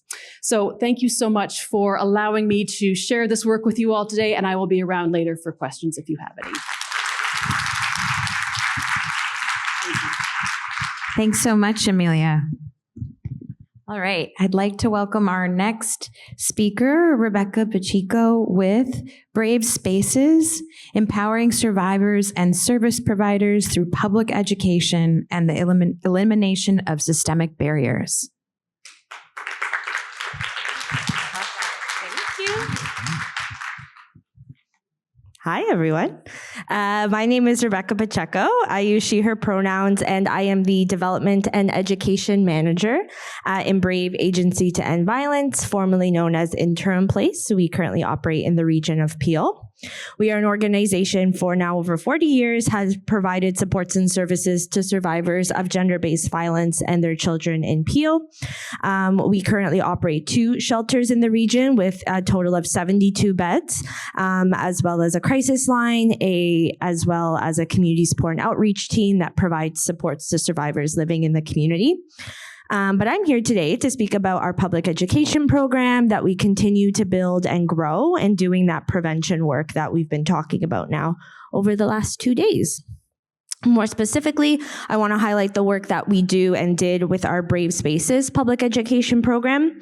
This was a 3-year project funded by WAGE, and this training program the goal is to really play a major role in ensuring that when survivors do reach out for help, that they do not experience systemic barriers or further violence and re-traumatization in reference to 3 main topic areas. There's a need to critically explore the history, theory, and then present to organizations or institutions about their relationship to gender-based violence and systemic oppression. And in doing so, we're hoping to remedy some of the knowledge gaps that organizations and service providers might have. And it's our roles as leaders in the GBV sectors, specifically in our community, to leverage our positions and knowledge and to advocate for survivors navigating these systems. So this training is a great opportunity for both professional development and then gathering tools for wider system level change, hopefully, and a better response to gender-based violence. So the goals were threefold: to standardize a systemic and structural understanding of gender-based violence across the sector in our community, to improve access to information about systems that allow better navigation for survivors, and to prevent experiences of systemic violence experienced by survivors of gender-based violence. So our project aimed to educate basically anyone that might work with survivors, so not necessarily those just in the GBV sector, but other resources and support services on the systemic violence that survivors of gender-based violence face in the following 3 categories. So we just saw them: criminal justice in the police system, the psychiatry and mental health system, and also systemic violence experienced by sex workers who are also survivors of gender-based violence. And for this module particularly, we worked with Butterfly, who's an organization from Toronto that focuses on supporting Asian and migrant sex workers. So those are the 3 topic areas that we chose based on survivor feedback that we had from our community, and that really there was 3 topic areas that we knew had complex and multifaceted levels, unfortunately, of re-traumatization and systemic oppression for survivors. So each of the topics, the justice and police, psychiatry, mental health, and sex work and sex workers' rights, consist of 3 modules that together culminate in a hopefully very comprehensive learning opportunity. So 1, we talk about foundational theory and history in topic 1, module 1. Module 2 then follows up at looking at points of systemic violence in each areas of focus through current events, recent data, and direct survivor experience. And then the 3rd and final module in each topic looks at ways that we can then apply all of this learning through advocacy and action in our work. There were 3 major phases of development of this project. Step 1 involved a very thorough review of existing research materials, guidelines, and best practices. Step 2 then prioritize hearing from key stakeholders, so those organizations that we wanted to engage with, so organizations in the GBV sector and other sectors through town halls, surveys, and focus groups. And we also consulted with leaders from the Indigenous community and, as I said, the sex workers' rights community. And then the last step then involved working with survivors as well. So some of the ways we participated with folks are up on the slide, and then delivering that training, piloting those trainings and learning opportunities. And in the development process of the training program, we engage in a number of different community consultations. So town halls, surveys, focus groups, partnerships, again, with both survivors themselves and the organizations that are providing various supports and services to survivors. And it was important for us to create a public education program that was made for and by the needs of our community. I wanted to share about one more thing before I left, because this is very new and exciting to our organization as a shelter. We just have started with a newest addition to our public education portfolio, which is our podcast that is funded by Ontario Trillium Foundation. And the audio podcast takes a very transparent look into gender-based violence through the amplification of diverse groups of survivor voices. So episodes feature the perspectives of frontline staff, sector experts, leaders, and advocates.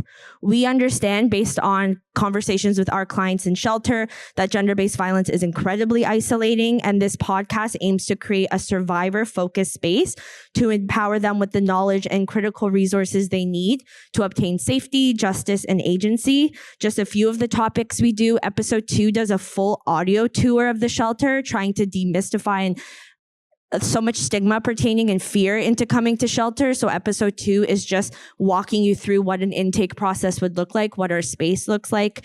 We talk about tech facilitated violence. We talk about coercive control, that from a survivor perspective. It's an incredibly powerful episode.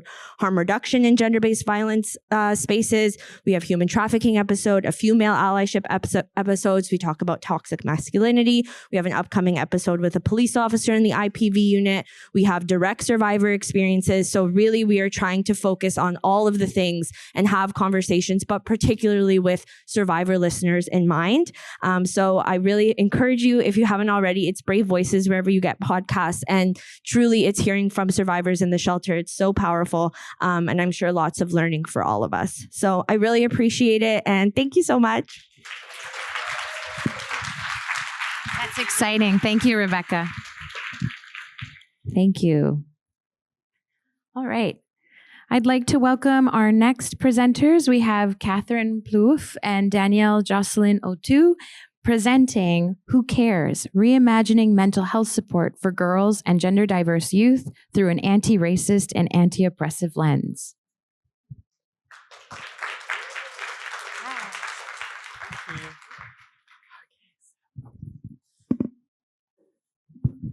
Hi, thank you for having us. So my name is Catherine Plouffe-Jeté. I'm from the Canadian Women's Foundation. I use she, her pronouns.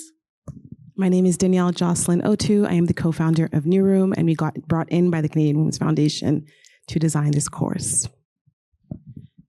So we are very proud to present to you today Who Cares? An Anti-Racist and Anti-Oppressive Guide to Supporting Youth Mental Health. It's an online course that was created in collaboration with youth workers to address the challenges they face in supporting the mental health needs of Black, Indigenous, and to us LGBTQIA+ youth. This course is available online in French and in English via the Foundation's website.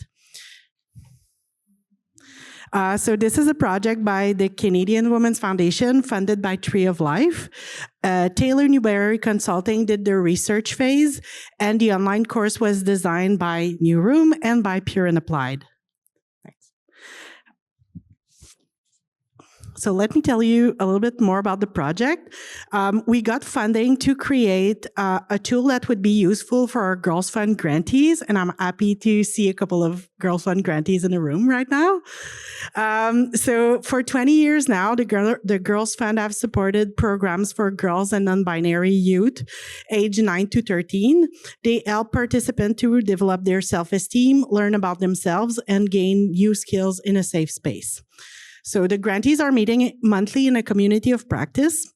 And during the community of practice, grantees have noted an increase in the need for mental health support with the youth they work with. And they also observe the impacts of racism, transphobia, and colonialism on the mental health of Indigenous, Black, racialized, trans, and non-binary youth. So based on these discussions, next slide here. So based on this discussion, we have worked with Taylor Newberry Consulting to conduct a literature review and a consultation with young people and with organizations. The full report and also a research summary is available on our website, so I really encourage you to take a look. I will just give you a very quick overview of the results before Danny tells you more about the e-course. So for the key findings, without big surprise, research has shown that racism and transphobia have a really negative impact on youth mental health. So for that reason, program needs to be culturally safe and trauma-informed. Organizations need to work with Indigenous elders and knowledge keepers to foster cultural identity, connectedness, and to empower Indigenous youth. To protect Black girls' mental health, support staff should encourage them to celebrate their ethnic and racial identity and work with caregivers to promote cultural heritage. Youth want programs that include diverse people with different lived experiences. Having an adult who shares their identity helps establish trust and comfort and allow them to speak more freely. They also want to have deeper conversation about mental health. They want tips and strategies to support others. Lastly, we need programs for caregivers and the surrounding community to raise awareness about racism and transphobia. The goal is to provide education for the whole community. Thank you so much. I just want to name how stressful it is to have 3.5 minutes left. So I'm looking at Laura. Okay, so everything about this course, from the title to the design choices to the tone that we use in developing the content, was meant to be accessible and fun and engaging as, oh my God, she's flashing the cards. I'm just gonna read. So we wanted to feel inviting rather than intimidating. To bring that to life, the course follows the journey of Mia, a little butterfly who starts off as a caterpillar, awkward, a little hungry, crawling along slowly, wanting change, but resistant to it. If it sounds familiar, it's probably like all of us trying to do equity work for the first time. And then as Mia grows her wings, we're reminded that transformation isn't just instant, but it is possible and maybe even beautiful. So we followed this metaphor throughout the entire program, and it mirrors the experience of engaging in this work. It's not instant. It requires care, patience, and courage to grow into new ways of being with youth. So the course itself is designed as a journey, one that participants walk alongside Mia as they deepen their learning and practice. I won't read over the course objectives, they're right here, but when we began, we imagined this as something very simple. We told ourselves, okay, you know what? We have a program, we can do a program very quickly. Spoiler alert, that did not happen. Participant feedback let us know very soon that they needed a dynamic course, they needed something breathable and flexible and that they can return to at their own time and pace. So we completely shifted from building a program to building a full e-course. And this changed not only the format, but also the module design. So we went from it being a kind of linear program that you take from beginning to end to something that allows you to shape your own journey, and that builds off of one module to the next with a lot, and I can't stress this enough, of space for reflection and for somatic work. This work cannot only be theoretical and practical, it lives in our bodies, it moves through our bodies, and therefore the course very much has integrated. Oh my God, she's flashing the hearts. Okay, so next slide. Thank you. A little bit about the module. So module 1 grounds participants in context and a learner's mindset. We start by naming adult supremacy throughout the course quite early. And this is the idea that adults often hold power over youth in ways that can harm. This sets the stage for trauma-informed design that treats youth as collaborators and not as passive participants of the programs that they are a part of. Module 2 then builds the foundations of anti-oppressive knowledge. We explore systems like capitalism, white supremacy, and patriarchy, colonialism, and how these shape our dynamics, including in our work with youth. This helps participants recognize the broader context behind individual struggles. Then we move to module 3, equipping participants with tools to practice cultural humility and inclusive facilitation. We emphasize the importance of curiosity in designing spaces that are open, adaptive, and responsive. And module 4, which is probably the most important one, care for the caregiver. We cannot do this work sustainably if we don't take care of ourselves. So this module centers self and community care as integral to supporting youth. I close with a very important reminder that we are living in a youth mental health crisis. The stakes are high, the times are reckless, and it is really our collective responsibility to figure out ways to show up for the youth in our lives, be it in the context of our work, at home, or not. We are all sharing a collective responsibility to figure out how to tend to the next generation with care. Thank you.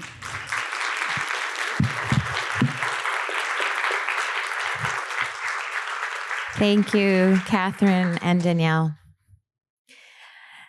Okay, next I'd like to welcome Nana Nayakora Oduro and Oriana Rodriguez with Advancing an Equity-Focused Population Health Approach to Addressing Gender-Based Violence.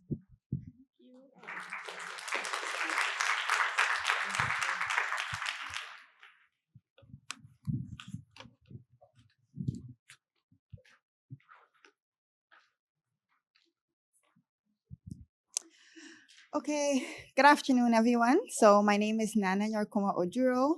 I am an MPH student at Lakehead University. And this is Oriana Rodriguez. She is our research consultant at Thunder Bay District Health Unit. And then we have Dr. Hele, who is our associate professor at Lakehead University. And then over there, walking around, giving the handouts, we have Marianne Stewart, who is at Thunder Bay District Health Unit, and she is the manager of the Child, Youth, and Family organization. Okay, so today we'll be talking about an equity-focused population health approach to prevent GBV, also called the GBV framework.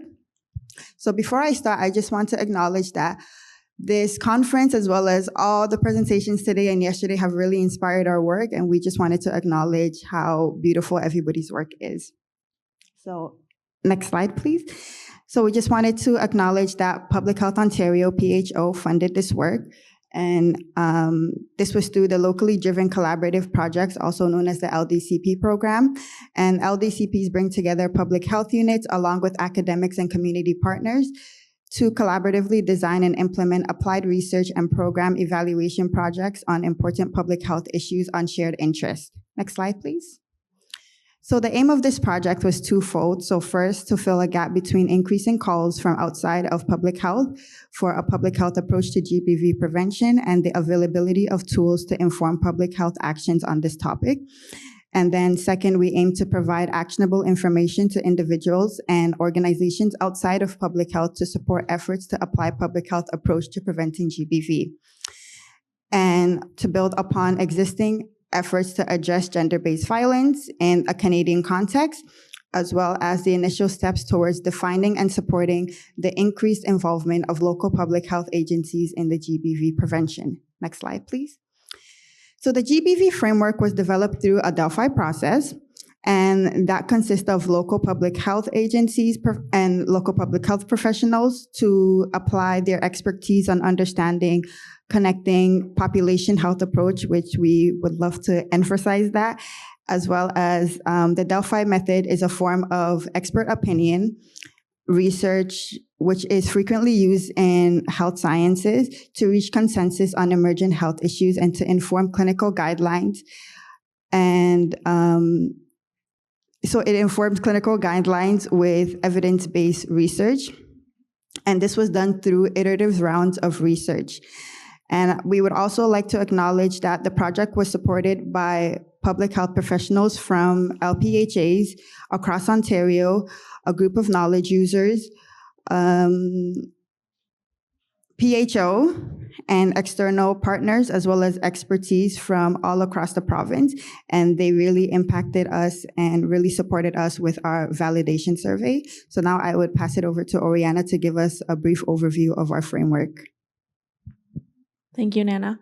Okay, so similar to our public health system in Ontario and Canada and across Canada, the framework we developed applies a population health approach to gender-based violence prevention, and it is composed of two parts, and they act as a map linking systemic-driven inequities to actionable strategies for action. Next slide, please. So part one of the framework really focuses on the determinants or the factors that influence the likelihood of exposure to gender-based violence at the structural, societal, community, and individual levels, as well as the inequities experienced within the population.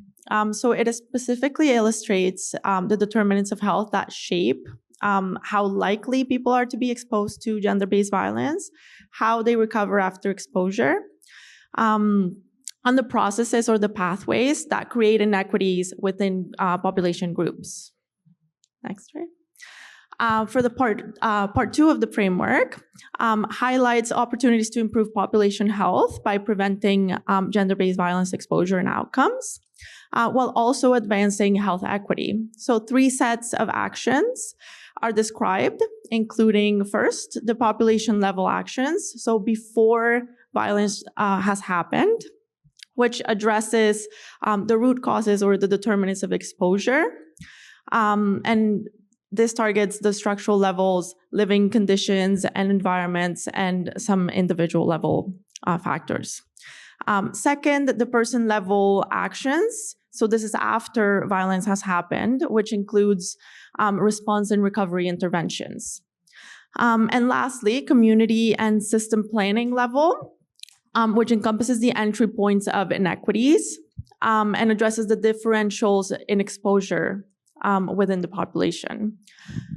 So together, these provide a structured way to identify where and how to intervene most effectively, taking into account public health mandates and standards, and taking into account the need for adaptability of this framework to the context of each LPHA catchment area. And we also just wanted to mention that although this is a public health focused project, we wanted to ensure that this framework could also be used in other sectors. And we ensured that this was possible by including multiple rounds of consultation with knowledge users from different sectors who helped validate the process as well as the final outcome. So the framework and accompanying document also provide an overview of important contributions that LPHAs can make in a comprehensive approach to gender-based violence prevention. And it also outlines population-level roles and provides examples and concrete actions for each. And lastly, so yeah, this was a very quick overview of the project, but if you are interested in knowing more about the framework and its applications, as well as our research process behind the development of an equity-focused framework, also key considerations and lessons learned, please do visit our link. The description of the framework as well as a full report will be available on the website very soon. Oh, and we are presenting the project on December 2nd at the PHO rounds, if you're interested as well. Thank you.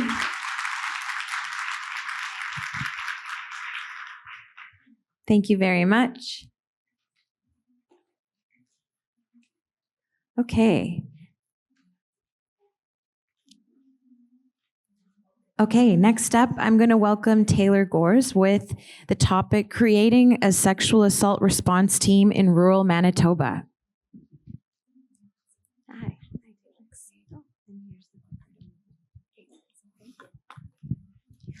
Hi, everybody. Thank you for having me. I apologize for how dull my slides are compared to quite a few of you who've got artistic abilities.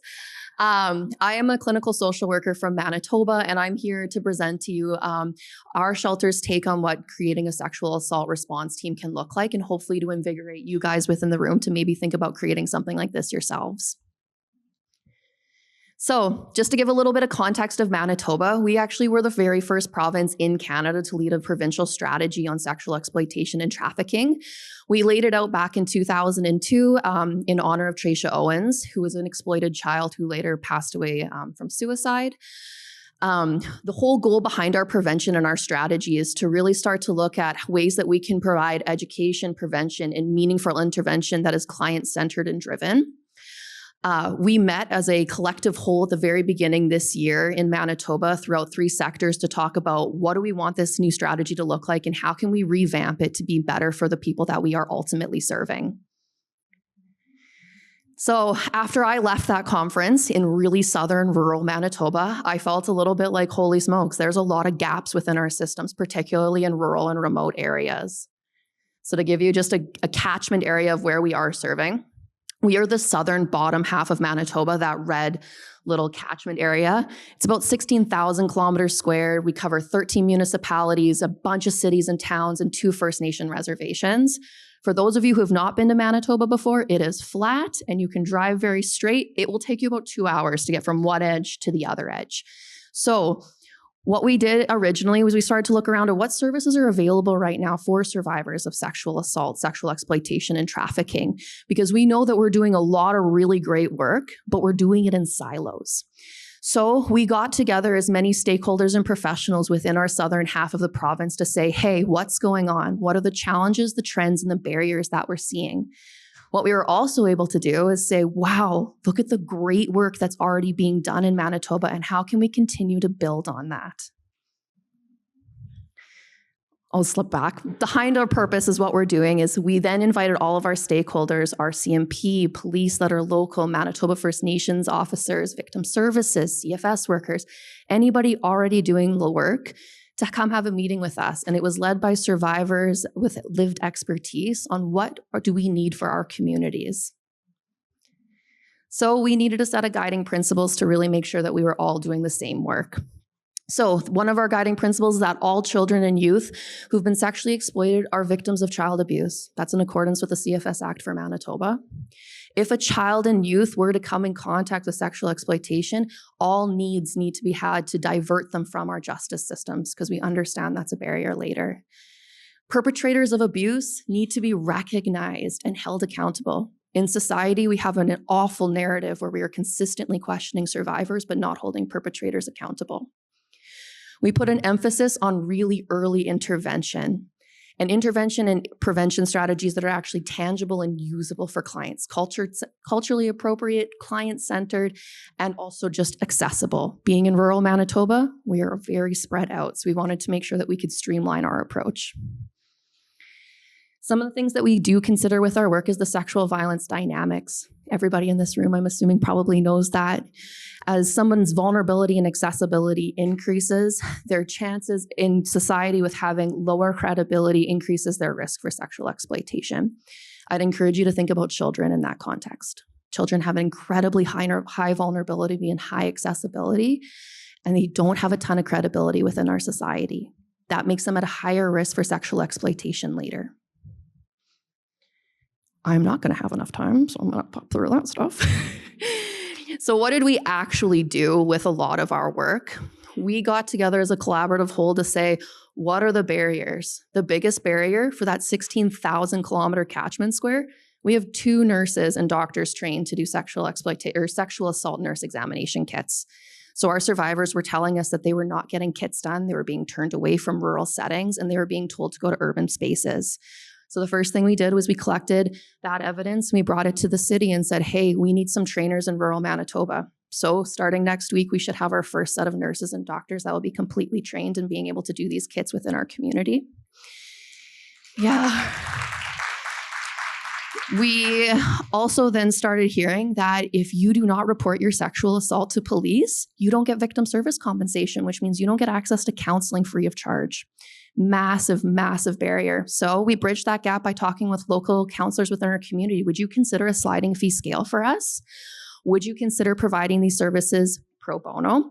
So our shelter has taken that on, and we are now offering those counseling services free of charge for survivors of sexual exploitation, traffic, and abuse. Another project that we had been working on there was being able to release a 40-hour sexual assault training course for our community. We are doing awesome work together, but nobody knows how our systems work. So our group together hosts a 40-hour course every 3 months where professionals within our community can attend for free to find out, what does the legal system look like? How do you access benefits if you have been sexually exploited or trafficked? What does the RCMP process for interviewing look like? So that way people have a really whole-rounded idea of what are the resources available within our community. And my most proud one, I think, is our public awareness campaigns that are completely survivor expertise led. Our biggest one right now is, what are you wearing? Clothing is not an excuse.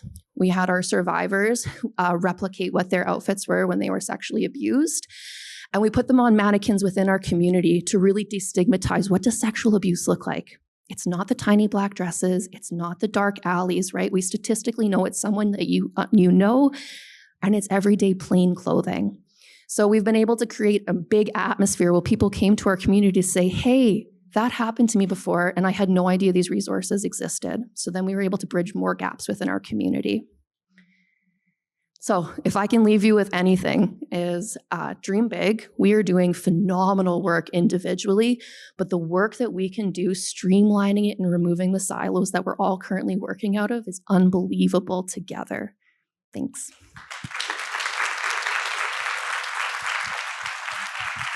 What a lovely closing message. Thank you so much, Taylor. Next up, I want to welcome our next speakers. So Danielle Ungara, Liz Okai, and Marissa Gervais with the topic, No Safety Without Status, Enhancing Child Welfare Responses to IPV in Immigrant Communities. Thank you so much. My name is Marissa Gervais, and I am the manager of our IPV strategy at PLCS. Alongside me is my colleague, Danielle Angera, and she manages our Child Welfare Center of Immigration. So here we're just going to talk a little bit about how our specialized work around servicing families that experience IPV in our community also intersects a little bit with immigration and status. So a little bit about our community, Peel region demographics. We are about 1.5 million residents. And we know in our community that 1 in 2 were born outside of Canada. So I'm going to start our presentation a little bit about talking about our unique approach to servicing survivors of intimate partner violence in our community. We work within a co-located model, a hub called the Safe Center of Peel. And we know that integrated services create accessible pathways for survivors and increase safety and well-being for children. Safety and well-being for children and IPV are certainly interconnected. So a little bit about our trends. As you know, and I think many communities are experiencing this as well, that IPV is on the uptake, severity, frequency. IPV year over year in our community continues to be, or in our agency, continues to be our top reason for service. If you want to change slides. So as you can see a little bit about this, 31% of our files involve reports of intimate partner violence. We have developed 2 specialized teams that service families. We work really hard to build capacity and knowledge around intimate partner violence. Working with our community partners certainly helps us. We have access to a lot of trainings. Most recently, we've had some trainings on strangulation. We've had some trainings on the correlation between sort of brain injury and strangulation. So we work very tirelessly to build our capacity and to improve our service. So we know that, family violence is a very complex issue. It cannot be addressed by anyone's system in isolation. So that is why we work really hard within our organization to build community partnerships. So as you can see, this is a graphic of our Safe Center of Peel model. This model has both partners that live what we call on-site. So we all live under the same roof, hence the little diagram of us living. And then we have auxiliary partners that we are able to develop service pathways to for our survivors. So Safe Center of Peel, they apply sort of a gender-based, intersectional, anti-racist, anti-oppressive, and trauma-informed approach to serving survivors. These principles acknowledge that gender-based violence, child safety, and family well-being are deeply interconnected. So through this shared framework, PLCS and Safe Center work together to provide consistent and supportive responses to survivors and their children. So again, we know that survivors can access supports like safety planning, counseling, immigration services, police reporting. Our most recent partner at the Safe Center is the newly formed specialized unit at Peel Police, the Intimate Partner Violence Unit. So they are our most recent partner within the collaboration to onboard. Other services include transitional housing and family court support. So we really hope that this will reduce barriers in our response and continue to support the effective work in our community. What we do know that status has a very not important, but is a significant factor. Often we see status as a form of control in the files that we service. So this is really where my colleague's team comes in, and I'm going to hand it over to her now. Thank you so much. Good afternoon, everyone. Just by a show of hands, how many of you have heard of the Child Welfare Immigration Center of Excellence? 2. Okay. So my work is cut out for me. So we're now in our 8th fiscal year, operated by PLCAS. We are available for consultations when people are dealing with complex matters of immigration, settlement, or border-related issues, how that affects or plays an affecting role in the lives of children, youth, and their families. And certainly we provide service across the province of Ontario and even beyond. However, for this presentation, I'm going to really focus on our work with Maurice's team and our IPV colleagues at the Region of Peel in PLCAS. We know that immigration status is not necessarily visible in all sectors or within all human and social service organizations. We know that one reason IPV or GPV is underreported is that it's not as visible for this community of refugee and immigrants. And so it's really important for us to look at what are the ways that we can be more responsive. We did a study at Peel last year, and we looked at the number of consultations between our two teams and tried to really better understand what the specific needs are of this client group. The issue was difficult for us to track even internally, despite having the really specialized services here and our Center of Excellence. We've really had to update our data systems to really better understand. There's a few things that I probably will skip through, but we've had the Center of Excellence for 8 years, and a lot of that is based on the work over the last 25 plus years, because the Region of Peel is home to Canada's largest airport, Pearson. And so we've seen some things over the years that have had the organization focus more specifically in this area. I will say that our own data tells us that the clients that we serve who don't have any current immigration status are in the highest need group. And how people might come to that is in really different ways. So someone could be a denied refugee claimant, someone could have been a visitor in Canada previously, and now they currently have no status. It's really important for us to understand and wrap around services for this client group, legal representation. Often there are rights, entitlements, and pathways to permanency in Canada, but not everyone has the knowledge of the system. They don't necessarily have advocates, and they don't necessarily know their rights. So it's really important. So I would sort of, to rush this along a little bit, I'd love to talk more with any of you or all of you. If you're interested, please come reach out. Here's our websites if you're interested in looking up more of our work. Happy to provide presentations in the future. Thank you so much.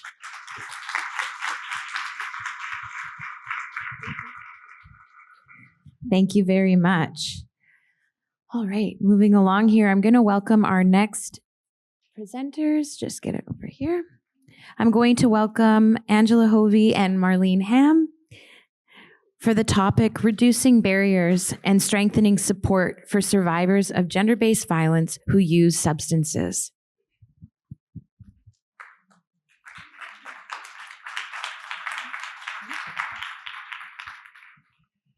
Thank you. Good afternoon. So Marlene and I'm with Lakehead University, and Marlene is the Executive Director of OAID. And so we're going to share some information about the framework and continuum that we've been creating for a long time. We first want to acknowledge the funders and certainly express our gratitude to all the participants and folks that have contributed to the research that has gone into developing this. Oh, okay. Sorry, it just looks different. I'm surprised by my own slides here. So the co-creation of the harm reduction framework and the continuum has been a culmination of about 10 years of studies that we've conducted, several studies. And in total, we interviewed about 77 survivors, staff and managers that contributed to kind of where the framework landed. We also had a lot of impact and feedback from our advisory group that contributed regularly throughout the process of developing this. We also, in addition to the qualitative interviews, we had done a survey across all the shelters as well. And so we really collected a lot of data to put in towards the thinking around this. So the result was this harm reduction framework that we've developed, and it is accessible through the OAITH website. The whole purpose of this was to develop a strategic approach to assessing substance use practices and a tool for shelters to help assess substance use practices and to plan and implement any changes that they might want to make as a result. The continuum is actually central to this framework. This is a sample of what the continuum looks like. So it kind of is a tool that allows folks to just check off different strategies that they might be using in their shelters or organizations. And I'll talk a little bit more about the levels here. There's 4 incremental levels that we designed in this across 5 different broad categories with many strategies within each of these broad categories. So level 1 basically is defined as more abstinence-based, the traditional kinds of policies and strategies that folks are using in the shelter around substance use. And then incrementally, it runs across the continuum. And as the levels increase, so does sometimes the organizational risk, potentially. Sometimes it's more complex to implement. Some are very easy to implement. And then sometimes it may cost some money, or it may involve increased resource demands or needs. So in terms of the continuum, it's intended to be a really flexible tool. And what we've done with this framework is encourage a really gradual and thoughtful approach to building on the strengths of the organization and looking at the needs. We do not assume that level 4 is the best. Okay, it's a continuum. So there's no best or better. It's really based on the shelter and population needs, and so that assessment is important. We also really encourage conversations to occur throughout the process among the staff, with the survivors that are using the shelter, and so forth. So a really thoughtful approach to making any kind of change to policy. Our next steps, before I turn it to Marlene, is we recently received some funding from Law Foundation of Ontario to continue with this and build on the research that we've done and expand. And so we're exploring policies and practices that are guiding shelters that serve survivors and children, and specifically looking at children and the impact of children in the shelter and substance use practices. So I'm turning it over to Marlene now. Great. How much time do I have? 2 minutes. Okay, awesome. Hi, everyone. Executive Director with OAID. We're a provincial association that was established in 1977, and we represent close to 90 organizations across Ontario. And we aim to end all forms of gender-based violence through advocacy, education, prevention, research, and public awareness. So my colleague to the right has provided an overview. I'm going to kind of talk a bit about how we've used it, what we've done with it. So over the last 10 years, we've been able to work alongside as their community partner. We've done the development of self-paced online harm reduction training, which is available through the Training Hub. If you go to oaith.ca, you can access our resources. We have used the research to create resources, including the co-creation of a harm reduction framework, overdose prevention posters for shelters, and also we're in the process of beginning more environmental scanning of external resources. We've hosted in-person learning events. Those have been both provincial but also local on harm reduction and the integration into gender-based violence services. And we've also utilized the continuum of practice.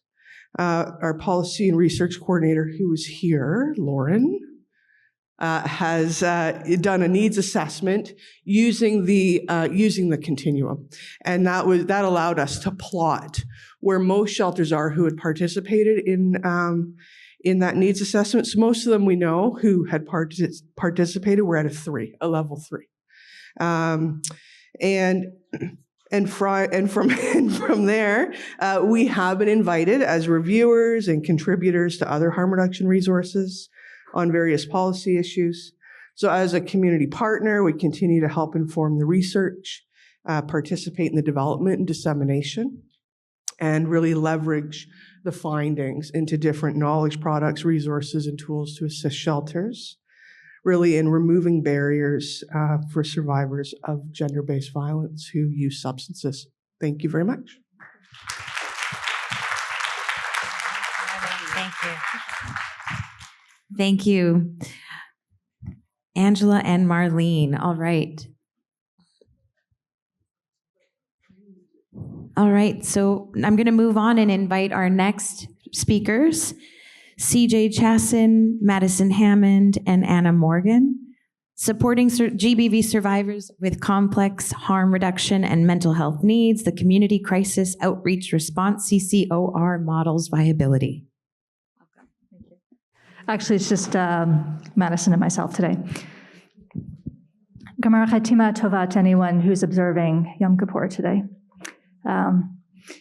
So my name is CJ Chasen, use they, them pronouns. And I'm Madison, and I use she, her pronouns. And we are here from Ernestine's, which is a domestic violence or gender-based violence shelter in the North Etobicoke area. Over the last number of years, we've done a lot of work with the shelter, both to increase 2S LGBTQ inclusion in general, and while our mandate always included trans women, at least since 2018, more work to do that more effectively. We've also broadened our mandate so that we're serving not just cis and trans women, but also trans men, non-binary individuals, two-spirit individuals, and basically anybody else experiencing gender-based violence. We also have an outreach program. So through our outreach program over the last, especially the last 3 or 4 years, we've really been working to integrate harm reduction into our shelter space. And we've also been working to sort of lead other gender-based violence shelters to do the same thing and provide meaningful harm reduction in the spaces. Today, we're going to be talking about the CCOR model, which was a pilot program introduced, I think, 3 years ago now. And it provides immediate crisis response from our intake coordinator and specialized caseworkers. So for myself, I'm the Community Crisis Outreach Response and Housing Counselor, which is a mouthful, and providing wraparound GBV supports. And the program was introduced to address barriers in accessing those supports for clients that have more complex mental health, substance use needs. And I'm going to pass it. We also have a substantiated theory of change. You can follow up later if you're interested. So as part of the pilot project, we were funded by the ministry. This was flow through money from the federal government to the provincial government. We needed to do an evaluation piece on a very short time frame to continue the funding, which we did.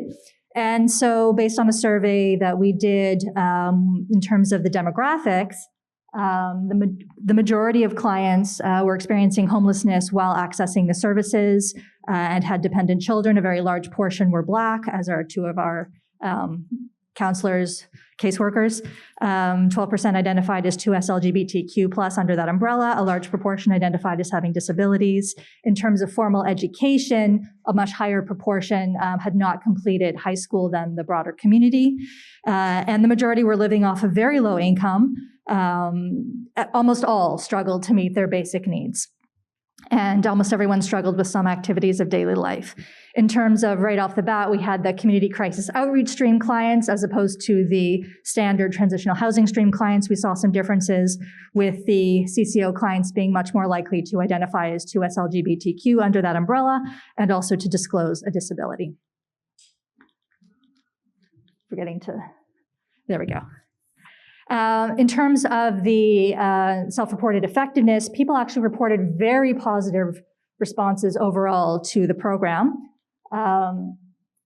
We gave people a list of different types of help or support that they could access, and on almost all domains of help received, most of these participants indicated that they had already received most of the desired help, and these are clients, for the most part, who were still accessing the services. This is not an endpoint.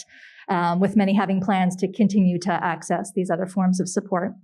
Almost 3/4 reported more awareness of available supports in the community. There were also self-reported improvements on coping and safety planning self-efficacy, as well as high scores overall on measures adapted from trauma-informed practice. So basically, this represents how they felt that they were treated overall. And there were clear differences in terms of program stream with the CCO clients requiring more intensive services over a longer period of time. So in terms of the program as it has continued to grow, we're still seeing a lot of demand for the program, a broader range of violence being reported in terms of the types of violence, and we have a very clear profile of community crisis outreach stream versus the standard transitional housing stream clients, with CCO stream clients being almost 5 times as likely to disclose harm reduction needs, almost 4 times as likely to disclose an LGBTQ identity, almost 7 times as likely to disclose an Indigenous identity, and about 8 times as likely to just have a known history of trafficking. But we're less, like a fifth as likely to disclose precarious status. Okay, so I'm just going to touch on some of the challenges and strengths of the program.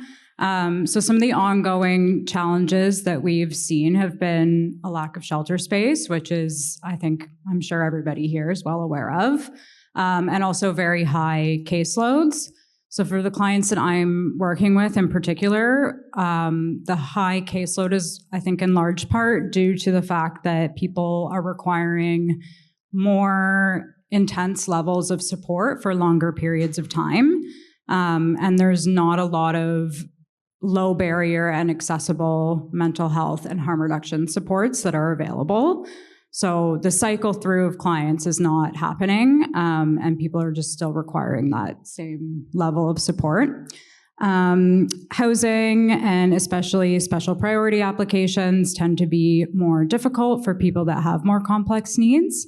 A lot of them have experienced chronic homelessness and don't have the needed documentation. Some of the strengths of the program, so it's a really low barrier support. I go and meet people in the community, whether they're at an encampment or another shelter, and really just working with people where they're at.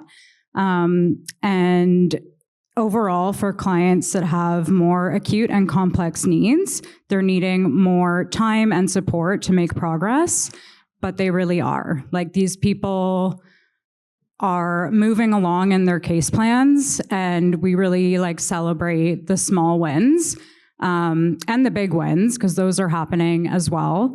And these are people that if they were not accessing services at Ernestine's, would very likely be falling through the cracks and not getting the specialized GBV support that they need. So yeah, thank you all for listening. We do also provide harm reduction training for other GBV organizations. So if anyone's interested, feel free to come speak to us after. Thank you. Thank you. All right. I'm going to move us on to the next presentation, and I'm going to welcome the next speakers, Dina Idris-Willer and Lauren Hancock, with the topic Locked In, Left Out, Survivor and Service Provider Perspectives on Accessing IPV Supports During and After a Public Health Crisis. Welcome.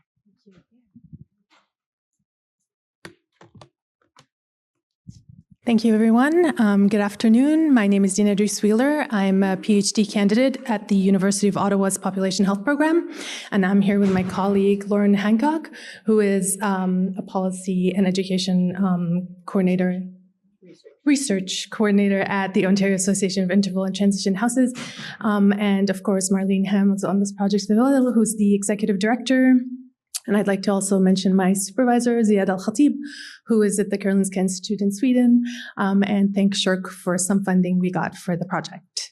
We're happy to be here today to share findings from part of a larger study that we did.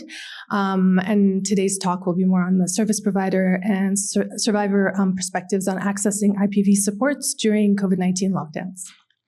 So I won't go into the definition because, I'm not going to go into definition. I'm sure everybody knows this definition, but I just want to mention that we did use, when we talked about the definition to our participants, and we mentioned in our project, we used physical, psychological, sexual, financial, technologically facilitated abuse, and religious and spiritual coercion as part of our definition when we talked. So I just wanted to share some staggering statistics. Sorry. I keep changing on my computer. So 44% of women have experienced some form of IPV in their lifetime in Canada. 36.5% of femicides are by an intimate partner in Ontario. There was a 24% increase in femicides from 2019 to 2022 in Canada. 65% of Canadians know a woman or who has experienced some form of IPV, physical, sexual, or emotional abuse. Women in rural areas experience IPV at a rate 75% higher than their urban counterparts, and Indigenous women and girls are 12 times more likely to be murdered and missing than any other woman in Canada. So these are staggering results, and the context in the Canadian context. So when COVID-19 happened, the lockdown measures, existing issues were amplified. So we heard shadow pandemic, and all the papers were highlighting that IPV during COVID-19, there was lack of access to services and so forth. So we wanted to look into it at the time. And so what our research question for this particular project is to focus on how formal support services were provided and accessed during lockdowns. And this was a community-engaged research partnership with OAIF. It happened from inception to tool creation to recruitment, analysis, and dissemination. And then we did conduct 24 interviews, 10 with service providers and 14 with survivors. And so I will turn it over to Lauren, who's going to do the really interesting key findings we had. Thanks. Thanks, Dina. So here we've highlighted some of the barriers and facilitators to accessing services. I won't go through all of them, obviously, in the interest of time, but I think an important takeaway is the way in which technology served as both a barrier and facilitator to accessing services from both survivor and service provider perspectives. So for some, technology provided connection to supports and services, increasing awareness and access to information about the available services, while also providing direct connection through virtual service delivery models that emerged. For others, technology was used to further isolation, control, and violence. And for some survivors, the shift to virtual service delivery acted as a barrier to services, at times increasing the risk. So we know this is not a unique experience to the pandemic. As we become more connected online, it's also expanded the reach of aggressors and violence. And we know that survivors also have varying knowledge and capacity to use technology, and that this might not be desired by all survivors.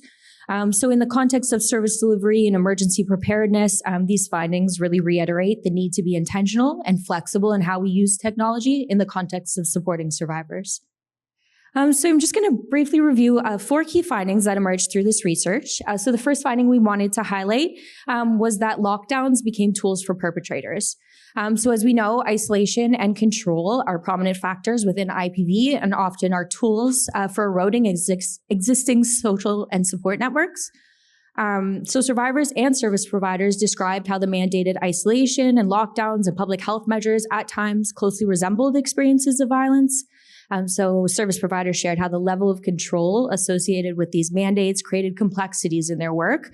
So one staff member described that women in shelters were isolated in their units and sharing the experience of implementing public health measures added layers of control within the shelter. Noting, so it is just a mask, but you're controlling what I'm putting on my face. You're controlling me in that way, and that can be triggering. The lockdowns and disconnection from services and informal support networks were also leveraged by aggressors to further control and isolate survivors. So one survivor shared, I was trying to get help and places are closed. Nobody's answering phones, but the way he was with me was 100 times worse, highlighting how violence became more severe in the face of increasing isolation and disconnection from their supports. Another survivor shared how removing access to technology could increase this isolation, describing how her phones were frequently broken, further alienating her from her support networks and creating additional barriers to connecting to formal services or help. So another key finding to emerge was the way in which service providers balance strain with resilience in their responses to the pandemic.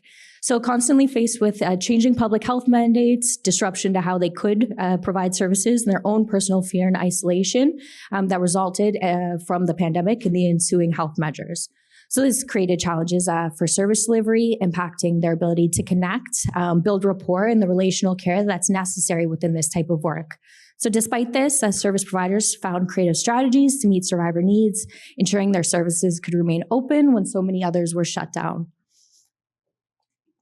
So just quickly going to highlight, as I mentioned, technology serving as both a barrier and facilitator, used as both a weapon and a lifeline for survivors. And another probably unsurprising fact was the lack of safe and affordable housing that emerged as a key challenge. So this resulted in longer stays in shelter and instances where survivors were trapped in dangerous situations because there was nowhere else to go. So I'll just highlight some key implications. So really these findings pointed to 2 critical needs. So certainly clear that there's a need to prioritize access to formal services and supports for IPV survivors during emergencies like the pandemic. Although shelters stayed open, many other services did not, which further complicated survivors' access to safety and access to safety or services. So ensuring that these can remain open, as well as considering how disruption to school, childcare, and transportation are important policy implications in the context of future health crises. So again, we know this is important for for health pandemics, but also in the context of natural disasters such as forest fires, which may also increase the risk.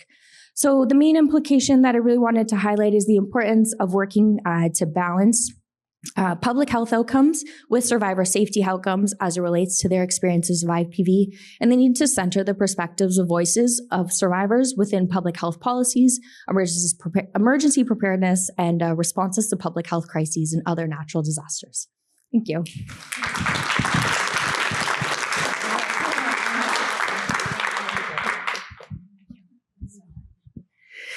Thank you, Dina and Lauren. All right, I'd like to welcome our next speaker. Oh, thank you. We'll need that. I'd like to welcome our next speaker, Sue Longton, with the topic Safe at Home, an innovative systems approach to transforming IPV interventions in Brantford, Ontario. Welcome.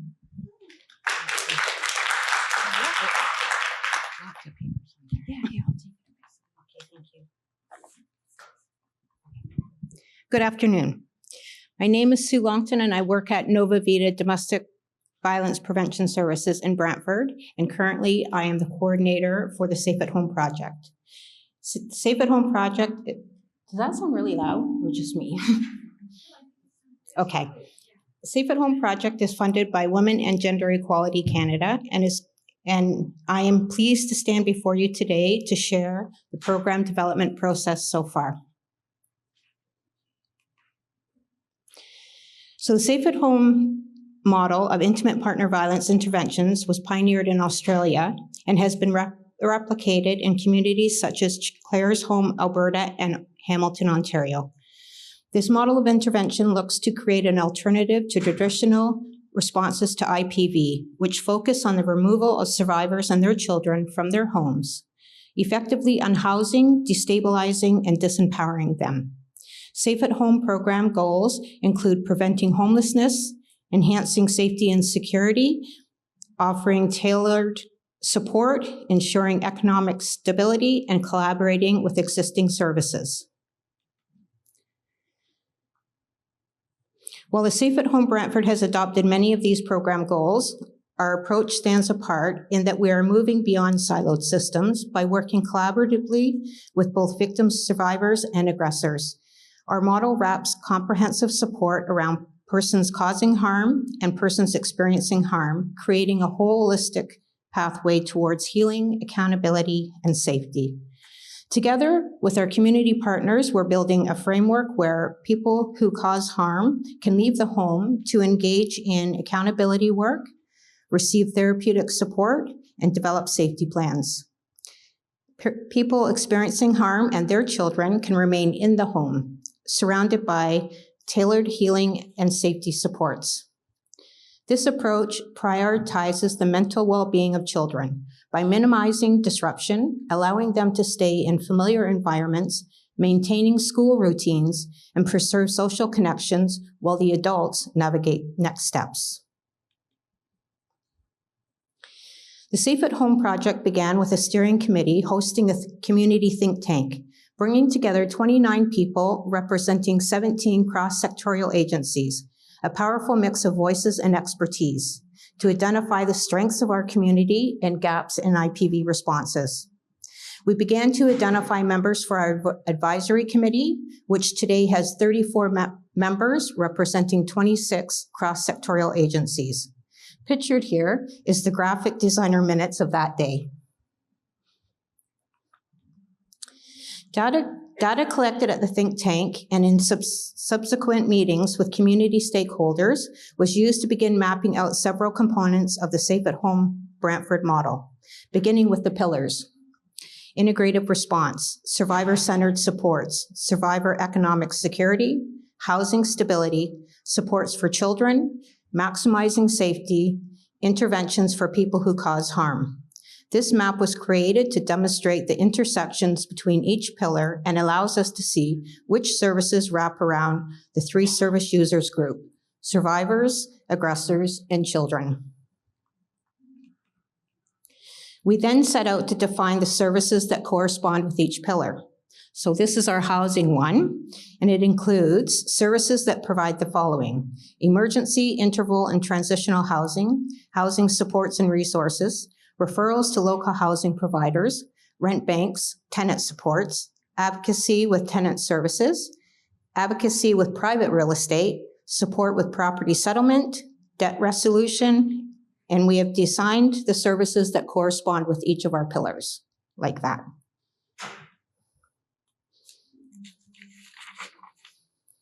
Next, we looked at the roles and responsibilities of both community and justice partners as a foundational step towards developing a comprehensive community protocol. So intensive intensive responders are specialized direct service providers with advanced knowledge and expertise in IPV. They are equipped to manage crisis situations and elevated risk scenarios, conduct comprehensive risk assessments, and provide IPV-specific case management. Core supporters are direct service providers whose primary mandate may not be IPV, but who play a critical role in identifying, supporting, and referring individuals impacted by IPV. These individuals or organizations may offer IPV-related programs or services, conduct IPV screening, and are trained to recognize the warning signs. Core supporters contribute valuable information to risk assessments and risk management processes and provide stabilizing supports that promote safety and well-being. Community connectors. Our trusted community champions, individuals, groups, organizations, and associations who play a vital role in supporting responses to intimate partner violence through indirect service. They do not provide direct intervention or case management, but instead offer long-term stabilizing supports that strengthen community resilience. Their work helps bridge gaps between formal services and broader community, fostering safety, awareness, and collective care. Our last infographic demonstrates the stabilization efforts of the Safe at Home model, where risk identification and mitigation strategies are available, allowing for this preventative model in this pre-diversion in nature. Cases beyond low to moderate risk are referred to our high-risk management table. This is achieved through the development of a common cross-sectorial risk assessment language that integrates both victim, survivor, and people who cause harm perspectives, highlighting key points of intersection. Thank you. I didn't see the time. You did great, just in time. Thank you so much, Sue. Okay, I'm going to invite and welcome our next speakers. So I'm going to invite Yusra Kadir and Liliana Figueiredo from Crisis to Connection, Trauma-Informed Early Learning Support for Mothers and Children in Transitional Shelters. Yeah, so the green is to move it forward and the red is to move it back, and then we've got one microphone to share. Thank you. Hi, everyone. My name is Yusra, and I work at an organization called Mothers Matter Canada. I'm coming to you today from the lands of the Tsleil-Waututh, Squamish, and the Musqueam nations, a place that they call Kamkamelai. That means a place of many maple trees. We also know the city as Vancouver. Me and my colleague Liliana, we're here to share with you the learnings we have from a pilot project. It was called SELF, Safe Space for an Early Learning Foundation. It was implemented at 4 second-stage transitional shelters around the country. I did this. No trauma, no pressure when doing dangerous things like 7-minute presentations. So Mothers Matter Canada is sort of a loose consortium of organizations that work with mothers and their children. And the mission for the organization is to provide the supports that mothers need to reach their full potential in this country. And they're able to provide the same for their children as well. So we have some flagship programs and a social innovation lab. This project was implemented by the Social Innovation Lab.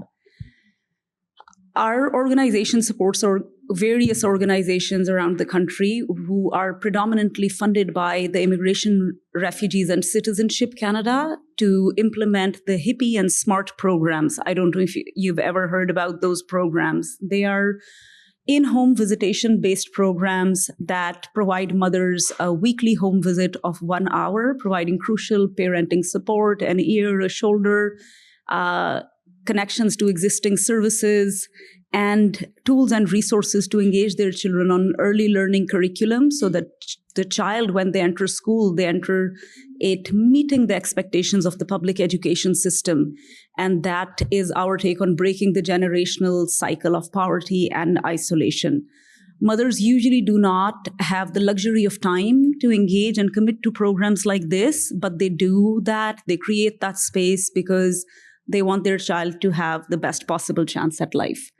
So the story behind SELF is that the Employment and Social Development Canada funded us to do this experiment, roll this program out with mothers at second stage transitional shelters in Hamilton, in Vancouver, in St. John's, Newfoundland, and in Regina. So a home visitor is recruited, somebody who has empathy, who has been there, preferably has lived experience of the mothers that they're serving. They go into the home, connect the mothers to services, and they role play with the mother an early learning curriculum. And the mother then having the skills and the confidence of being able to work through the early learning curriculum engages her child using that curriculum. Notice we never work with the child with the curriculum because we want to build the mothers up and we want to restore parental agency. There are structured group meetings, there were play groups for children, and for some partners, for example, our partner in Regina, Sophia House, they served primarily Indigenous women. They couldn't do the home visitation like other sites, and group-based programming worked with them. So we had different models that worked with different partners. These were the partners we implemented the project with. This is some of the data from the project. You will see that the education level of the mothers, it's quite high. Many are newcomers, while many have been in Canada for a long time. They came from 27 countries, spoke over 21 languages. These statistics say 95% of them were low income. All of them were. 5% weren't comfortable answering the question because there's a deep fear of social services taking away the children from them. So I'm going to hand over to Liliana to talk about what worked on the ground and what didn't. Hello, my name is Liliana Figueredo. I work with YWCA Hamilton. So I was the supervisor of the SELF program in Hamilton. So it was an implementation site that started with 2 sites of second stage living. And I'm going to talk about what we found when we were actually implementing this model.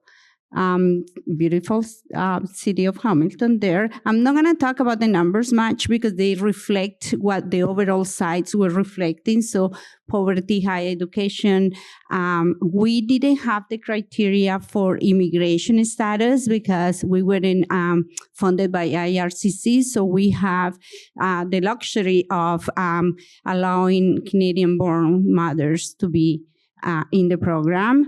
So because we were a school readiness program, our children were between 18 months and 6 years of age because they were getting prepared by their mothers to be ready for the school system. And that gave them different tools. So when we started the program, we looked for home visitors that had, like Georgia said, life experience in the GBV lens, so they could understand where these mothers were coming from, and they were able to provide this emotional peer support to them, not just teaching the curriculum. So because there was an in-home visit every week, they didn't have to worry about commuting anywhere. They didn't have to worry about transportation or even having, especially in the winter time, the difficulty of traveling with several children at the time. We eliminated that, like I said, the commuting. The interaction between children in the play groups were absolutely amazing, and because mom were coming to drop off the children, they many times stay with us. So the social isolation was broken by moms connecting with one another. Then we built the confidence of participants because we found that within this population, there was a lot of reverse roles in the family. So older children tend to become the boss, and moms were so worried about just surviving that they allow children to take that lead in different ways. So now we reverse that to say moms were really the boss. There's good things that we learned from the program. We did field trips, play dates, group meetings, and everything brought a different richness of the program and different experience. I know my time is up, and I have a lot to say about the program. I could speak about this program for hours, but I think you now grab what the program is. We are going to be around to answer questions in case you you want to know a little bit more, and also in the website.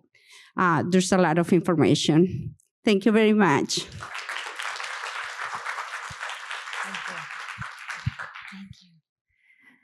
Thank you, Liliana and Yusra. And I'll just mention, remember there is the Event Mobi app, so you could submit questions as well that could be directed to speakers. All right, I'm going to welcome our next speakers, Kamal Jaffrey, Vicky McDonald, and Jillian Weaver Dunlop, with the topic Crisis-Driven Innovation, Meeting Shelter Gaps Through Imminent Risk Program.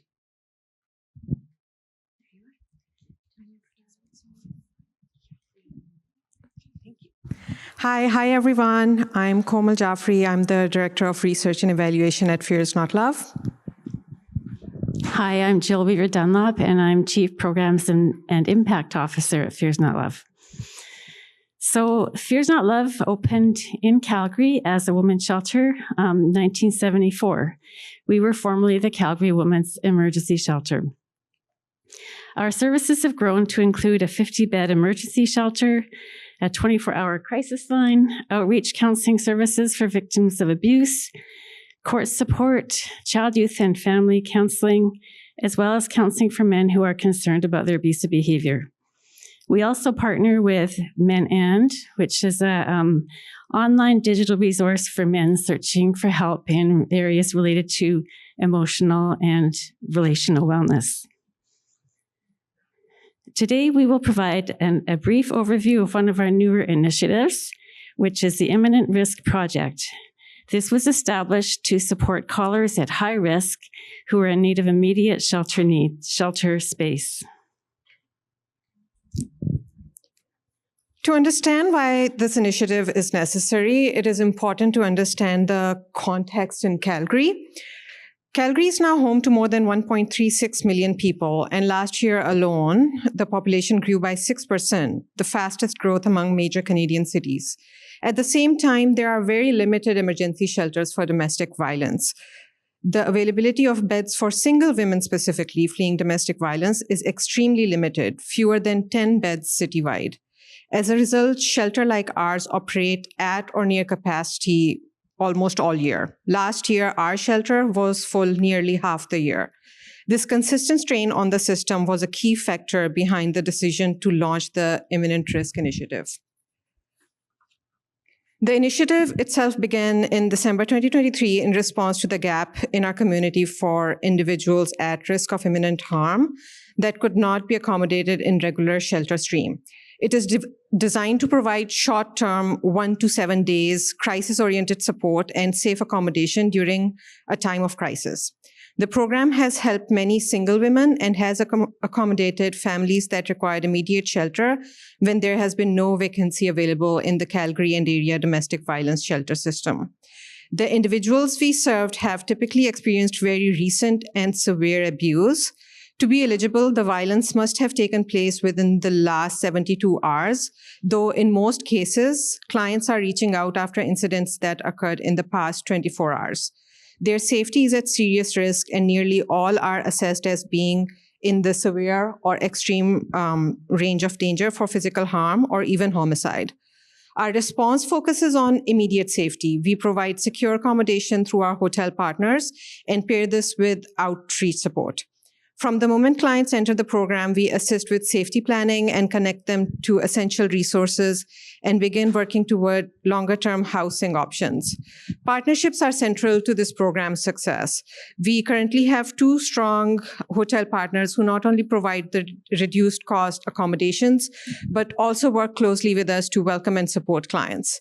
In addition to safe lodging, arrangements are in place for food, and safety protocols, ensuring that each client's immediate needs are addressed during their stay.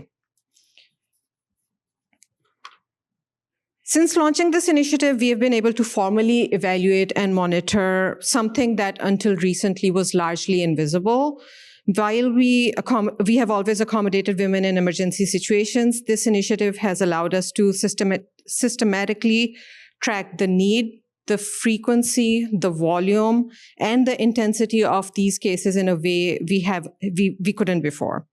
The data that you see here is from December 2023 to now and represents about 23 hotel nights each month. Beyond volume, the evaluation has given us a much clearer picture of the severity of the risk. There are extremely high-risk situations, and without this initiative, many women would have had nowhere safe to go. We've also monitored case plan scores, which show meaningful improvement even with these really short stays. Women entered with an average safety score of just 1.25 on a 5-point scale and improved by an average of 2.88. This demonstrates the critical space this initiative provides for safety planning and stabilization. Altogether, the data not only confirms the urgent and volatile nature of imminent risk cases, but also helps us define what is imminent risk. So we have learned a great deal about the opportunities and the challenges of running this program. One of the biggest challenges has been securing stable funding. Whilst the staffing part is now funded, the costs for hotels and taxis continue to be covered through fundraised dollars, which is not really a sustainable long-term solution. We've also faced challenges during major events in Calgary, such as the Stampede or large conventions, when all the hotels are full or at near capacity. In those situations, we've had to be really creative in supporting clients, ensuring that they have safe alternatives. Another concern is that hotel accommodations, as we all know, are not as safe as traditional shelter accommodations. While they're certainly safer than the woman staying where she is or being on the street, we realize there are still risks which we have tried to mitigate. So one of the things that we've done is we've worked closely with our hotel partners to develop some safety protocols. For example, the hotel staff have been really, really great in understanding this and are careful about not releasing client information to anybody who's asking for that information. And if we need to talk to them, we have some protocols worked out so that they know that we're a safe person they can talk to. We're also continuing to learn how best to support clients at high risk who may be engaged in substance abuse. This has required flexibility, compassion, and close collaboration with community partners. But despite these challenges, I think it's safe to say the benefits are clear. The program is filling a significant gap in the system, supporting high-risk clients who may otherwise have no safe options. When a hotel stay is not appropriate or possible, our team works with callers to explore natural supports, discuss other shelter options in the city, and even provide transportation when they can secure another safe place to stay. This imminent risk initiative has taught us that while challenges exist, the need for this program is clear. It fills a critical gap in the sheltering system, providing immediate safety and creative solutions for those at highest risk. Thank you.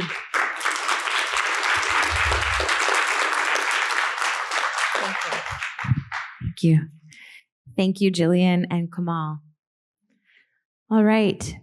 We're going to welcome our next speakers, Kim Hiscott, Jessica Lumsden, and Carrie Lewis, on the topic, creating equitable access to early learning experiences for the children living in the shelters. Hello. Welcome. So we've got one mic to share, and this is the clicker for your slides. So green to right. Thank you. All right. Hello, everyone. My name is Carrie Lewis. I'm the Executive Director of Interval House of Ottawa. We're a 30-bed shelter serving women and gender diverse folks and their dependents, including pets in Ottawa.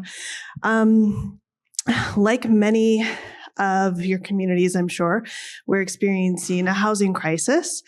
And so this has led to much longer stays in shelter. So some of the families we're serving, especially the ones with 3 or more kids, are staying with us for a year or more at times. And this means that the littles in our shelter are spending, sometimes half of their young lives in shelter, and not necessarily before this incredible program that we launched. We're, just staying in the shelter and not having access to early learning experiences that other children would have, and are also dealing with the impacts of the violence that they've experienced. And so from a shelter perspective, let me just start by saying 6 months ago, we launched on-site licensed daycare with our wonderful partners at Andrew Fleck Child Care Services in our shelter. And from our perspective, it's really important to address those developmental needs to provide some stability and relationship building with high-quality childcare providers in our shelter. And it's also an incredible support for the parents in our shelter. Any of you working with survivors know that leaving an abusive relationship is a full-time job. There's appointments to figure out housing, family law, immigration, and all of the different services that are required to sort of get to a place of safety. And so having that consistent, reliable care on site is meeting that need.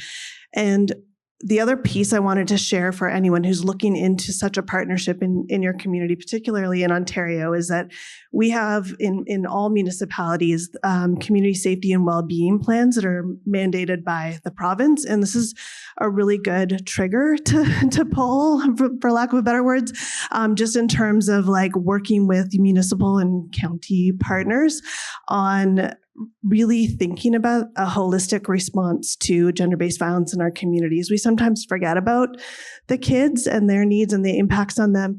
And it's not just the impacts, the immediate impacts of needing a place to stay, but it's the long-term gaps in early learning that this program really addresses. So I'll pass it over to my colleagues to tell you more about the program. Just by raise of hands, how many of you have some sort of children program or child minding program? Okay, so those are great because any kind of program you provide for children are always of value. What we are intending to highlight is another option to foster other partnerships and involve other qualified professionals. And I forgot to use the clicker, so there we go.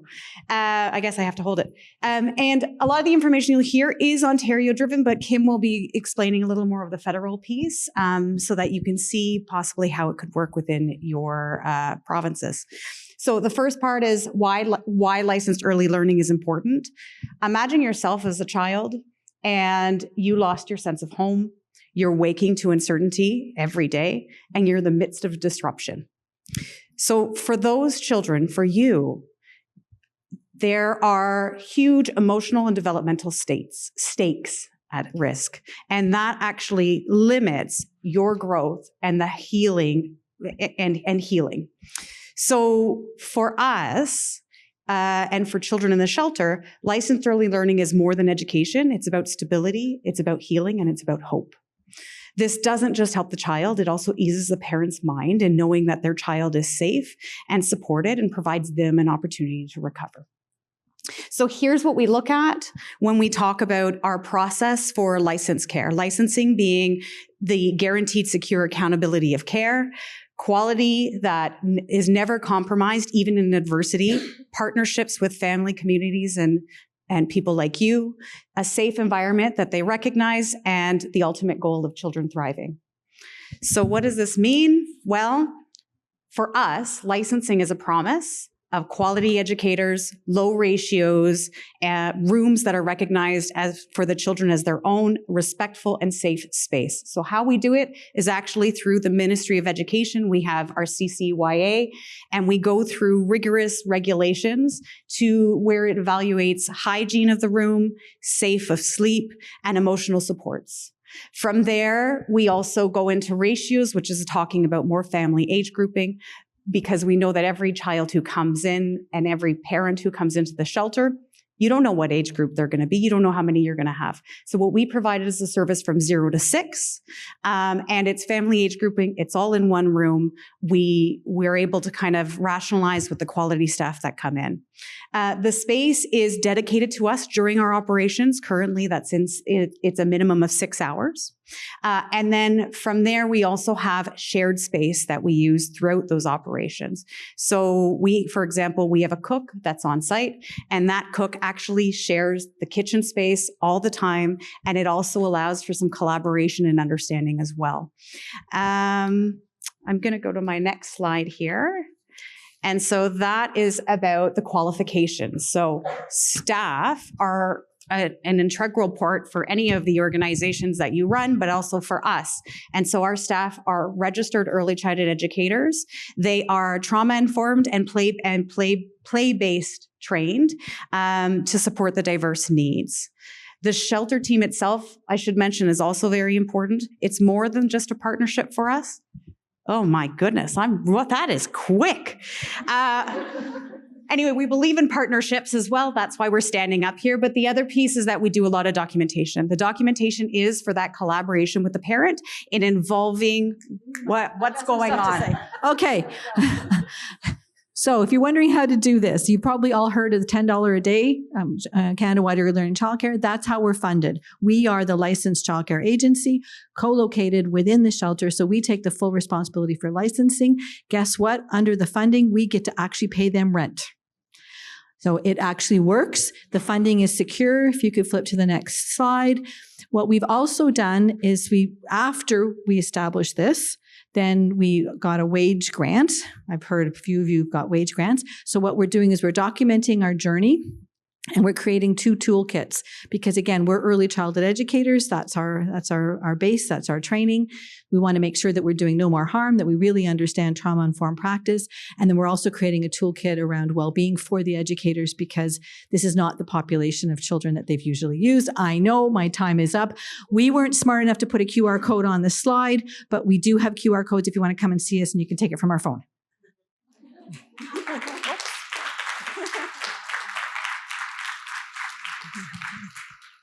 Thank you so much to Kim, Jessica, and Carrie. Okay, we're now going to wrap up this session. We have one more presentation. It is a video, so we're going to start the video. One moment, because there's going to be maybe a technical thing here. No.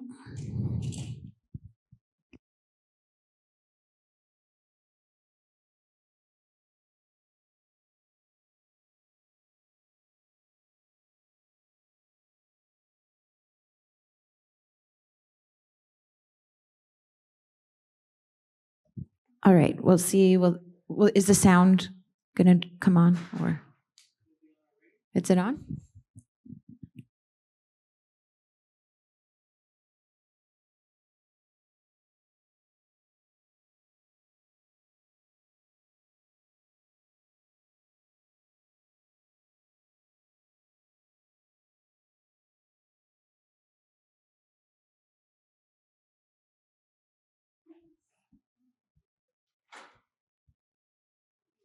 Just a moment as we troubleshoot here.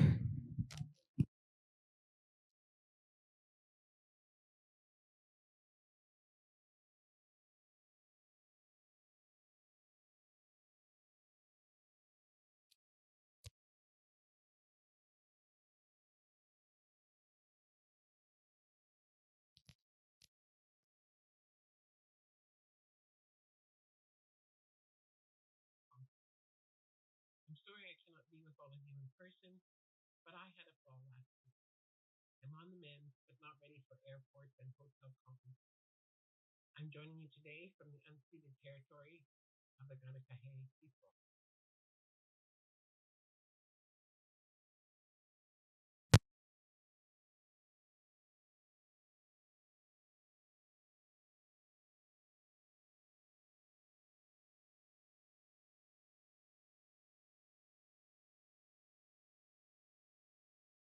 With us for a moment, we're going to try to get the sound working.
Okay, thank you, everyone. That concludes the session, the mini presentations. I want to take a moment to thank each and every one of our presenters for the time that you took today to be with us and to share about your projects and programs.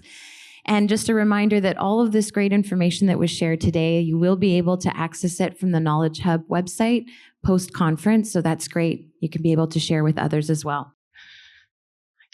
Okay, deep breath. Thank you so much for your patience. And in 5 minutes, I'll do my best to speak in my second language.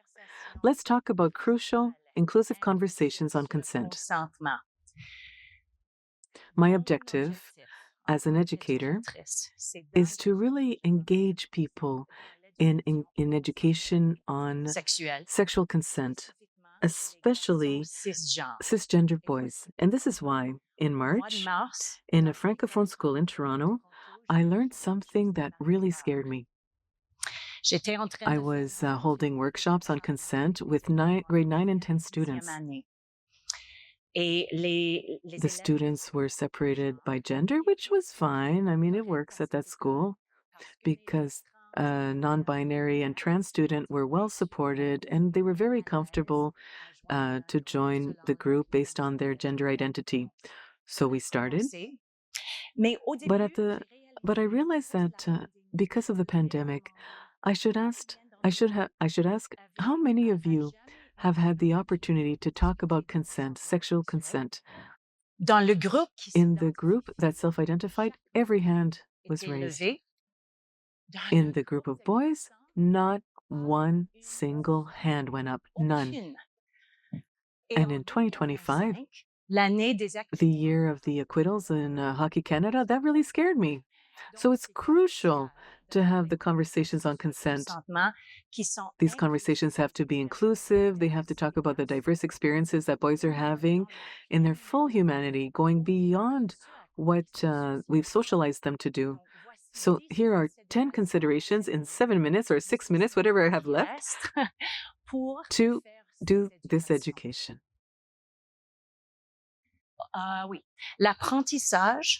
So learning begins even before the workshop. As soon as I get there, I'm starting to establish an environment where people can learn. It fosters learning, and youth can start deciding if I'm an adult they can trust and with whom they can share their story. In any group, we have to recognize the knowledge that's already in the room.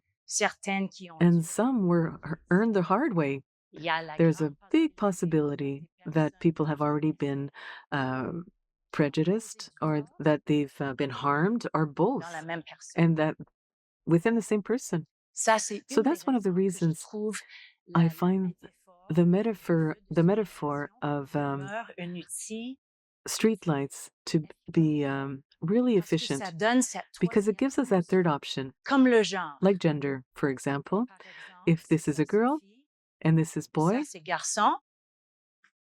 well, maybe it's neither one or the other for me. And an approach that can welcome both reduces the risk of having the us against them mentality. So it reduces the risk of speaking of the dynamics of consent with the binary stereotypes and the heteronormative stereotypes. So we continue. And first I want to go back, actually. There's another consideration with the firelights. It gives us an opportunity to support, to foster a learning zone. And this is the yellow that I'm holding up. So in any conversation that's on sex ed and sexual health, we're really pushing people outside of their comfort zone, but not too far, because we don't want it to become red hot. We don't want it to become too intensive when we learn together. So let's keep the atmosphere here. Everybody can benefit from that. And to do this, we have to give priority to the self-care and to supporting services. Even in a classroom with a lot of rules, students must be able to leave and breathe before they come back to the group. And in a workshop, I always leave cards. Do we have cards on the tables? Yes, there it is. This is Ontario's sexual helpline, and it's open Monday to Friday, 9 to 5. And if we leave the cards at the door, then a student can take the card if he needs individual help. It's also confidential, and he can basically do that instead of disclosing information in front of the whole group, in front of his peers or her peers.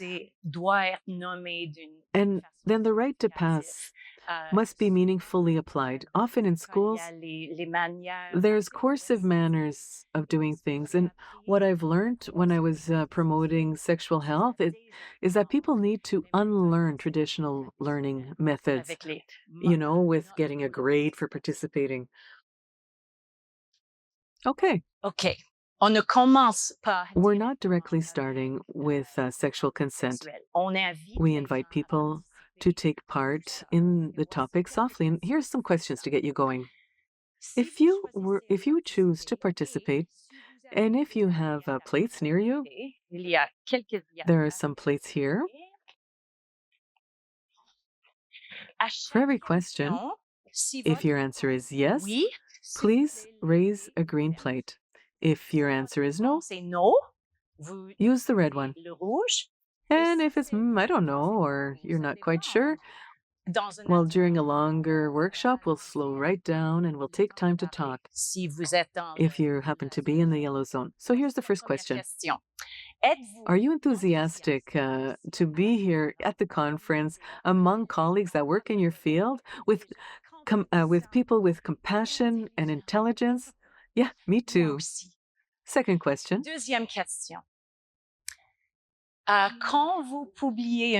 So when you're posting a photo online, do you always get permission from your kids or whoever was in the photo? It's hard to see some green plates here. And we're not judging here. We're just trying to find information.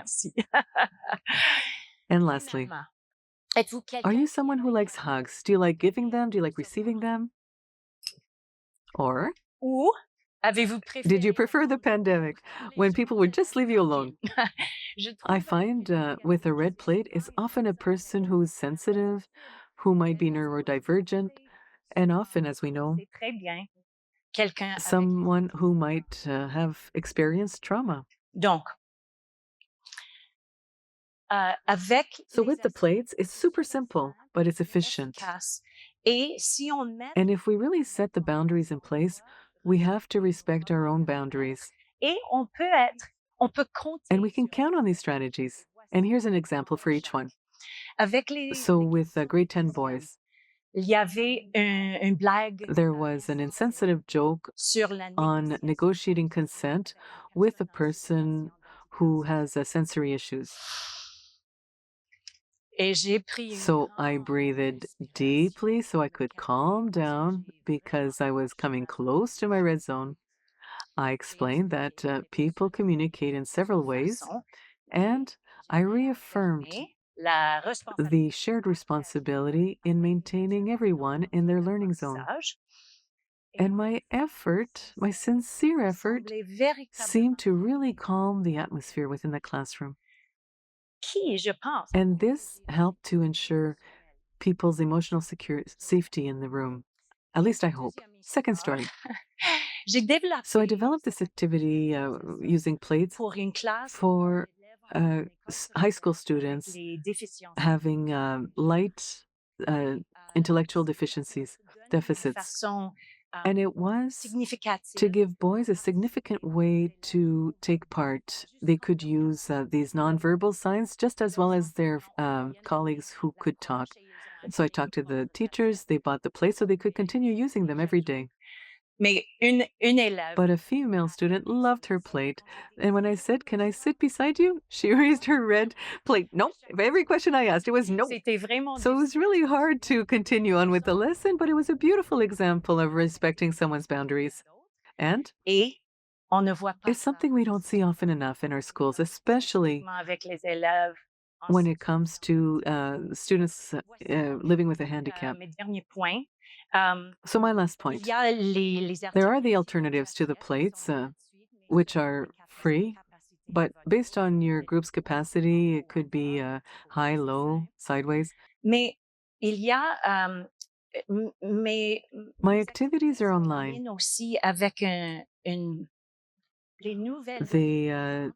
They have new evidence from CCAN. That's why I put the document here. And the link to their study is in my document, which you'll find on the table. You can have a look if it's something that interests you. Oh, sorry, I wanted to switch this to the next slide. And I'd like to conclude by thanking you for the work that you do, for everything that you do in order to increase the number of raised hands when we ask questions to a group of cisgender boys. How many here have never had the opportunity to talk about sexual consent? It's simple. Thank you. Merci. My pronouns are she, her, and I'm from Action Terrienne against violence against women, an Ontario organization that groups 16 organizations that work in violence against women. So today I want to talk about our awareness campaign that's called Beautiful Lies. This is an awareness-raising campaign when it comes to sexual exploitation in children. So it's basically addressing Gen Z and Alpha. For this presentation, we'll talk about exploitation in quite a broad spectrum. We'll include sexual exploitation, extortion, juvenile prostitution, etc. So when we come to the Beautiful Lies website, we come to the world of an investigator, as you can see on the screen. And by assuming this role, we find ourselves in front of some evidence that's in the shape of diagrams. So we hear stories of survivors on our podcast. There's written evidence, for example, diary extracts or social media screen captures. So this really helps us to get into the world of someone who's experienced sexual violence. La campagne inclut aussi 2 guides. This includes as well 2 guides, one for parents, one for professionals in schools. After the presentation today, I can leave them on the chairs in the front. You can have a look. Le principe directeur inspiré par cette campagne, principle on which this campaign was based is based on our own youth. We've all been young, and we're all involved in things that could be risky and put our safety or well-being at risk. For instance, when I was a teenager, I met somebody I met online in a public setting, but also I lied to my parents many times, wearing lipstick and makeup, and I hung with guys who are much older than me. My parents didn't like that. So the idea is to go with our personal experiences and have this non-judgmental approach and not pretend that we're superior to young people simply because we're older. Voici donc un survol des changements dans notre approche si on compare avec Initially, we interdire la prise de risque. Workers and professionals were, having this old approach of prohibiting risk-taking. Now, we're simply encourage young people to understand that there are risks and recognize what they are and how to navigate. This is more important, is to know how to navigate in them. And so, and our intersectional approach was that vulnerable communities had to be more vigilant. Now we have an approach that all young people must understand, and that certain vulnerabilities can be exploited and how to be diligent. And also, we used to focus on negative consequences of fear. And if you take a risk, these are the terrible things that you'll go through. And now we rather emphasize the importance of knowing and recognizing warning signs. And when something we also change is we stop talking about outside solutions, outside resources to solve problems, but rather encourage young people to come up with their own solutions for empowerment. And also, we used to use a serious and moralizing tone when we talked about these topics, but right now we use more humor and more fun to talk about these topics. One thing we've done with this campaign is to avoid melodrama. This really turns off young people because they really think it's a situation that could be real and affect them, and also not insist on fear and not scare young people.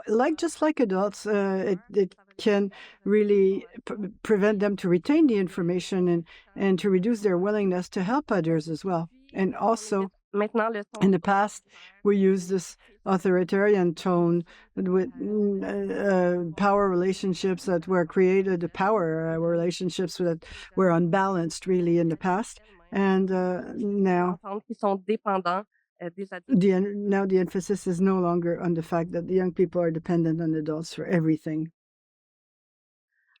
In other words, if we capture the attention of our target audience, it's essential that our content reflects their lived experience, that is considered relevant in our campaign, in our narratives, in our video clips, and so on.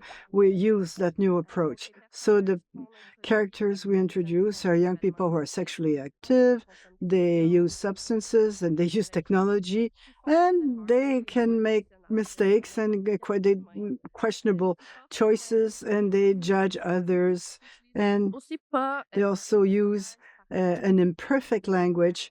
They use Anglicism in French, or jargon, and so on.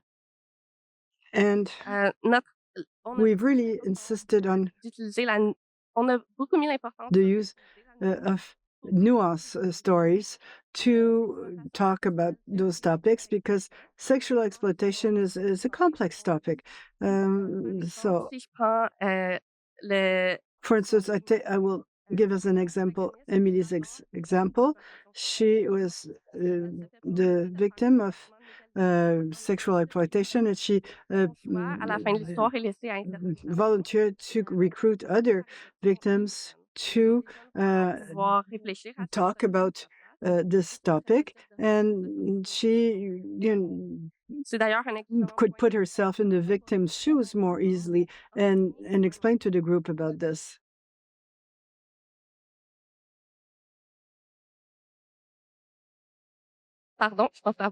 Sorry, I think I don't have the right sound here.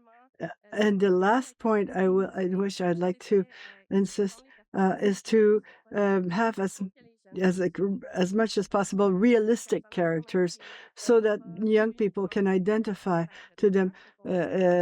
So they're not just abusers; they have a complex reality in their everyday life, and they're affected by the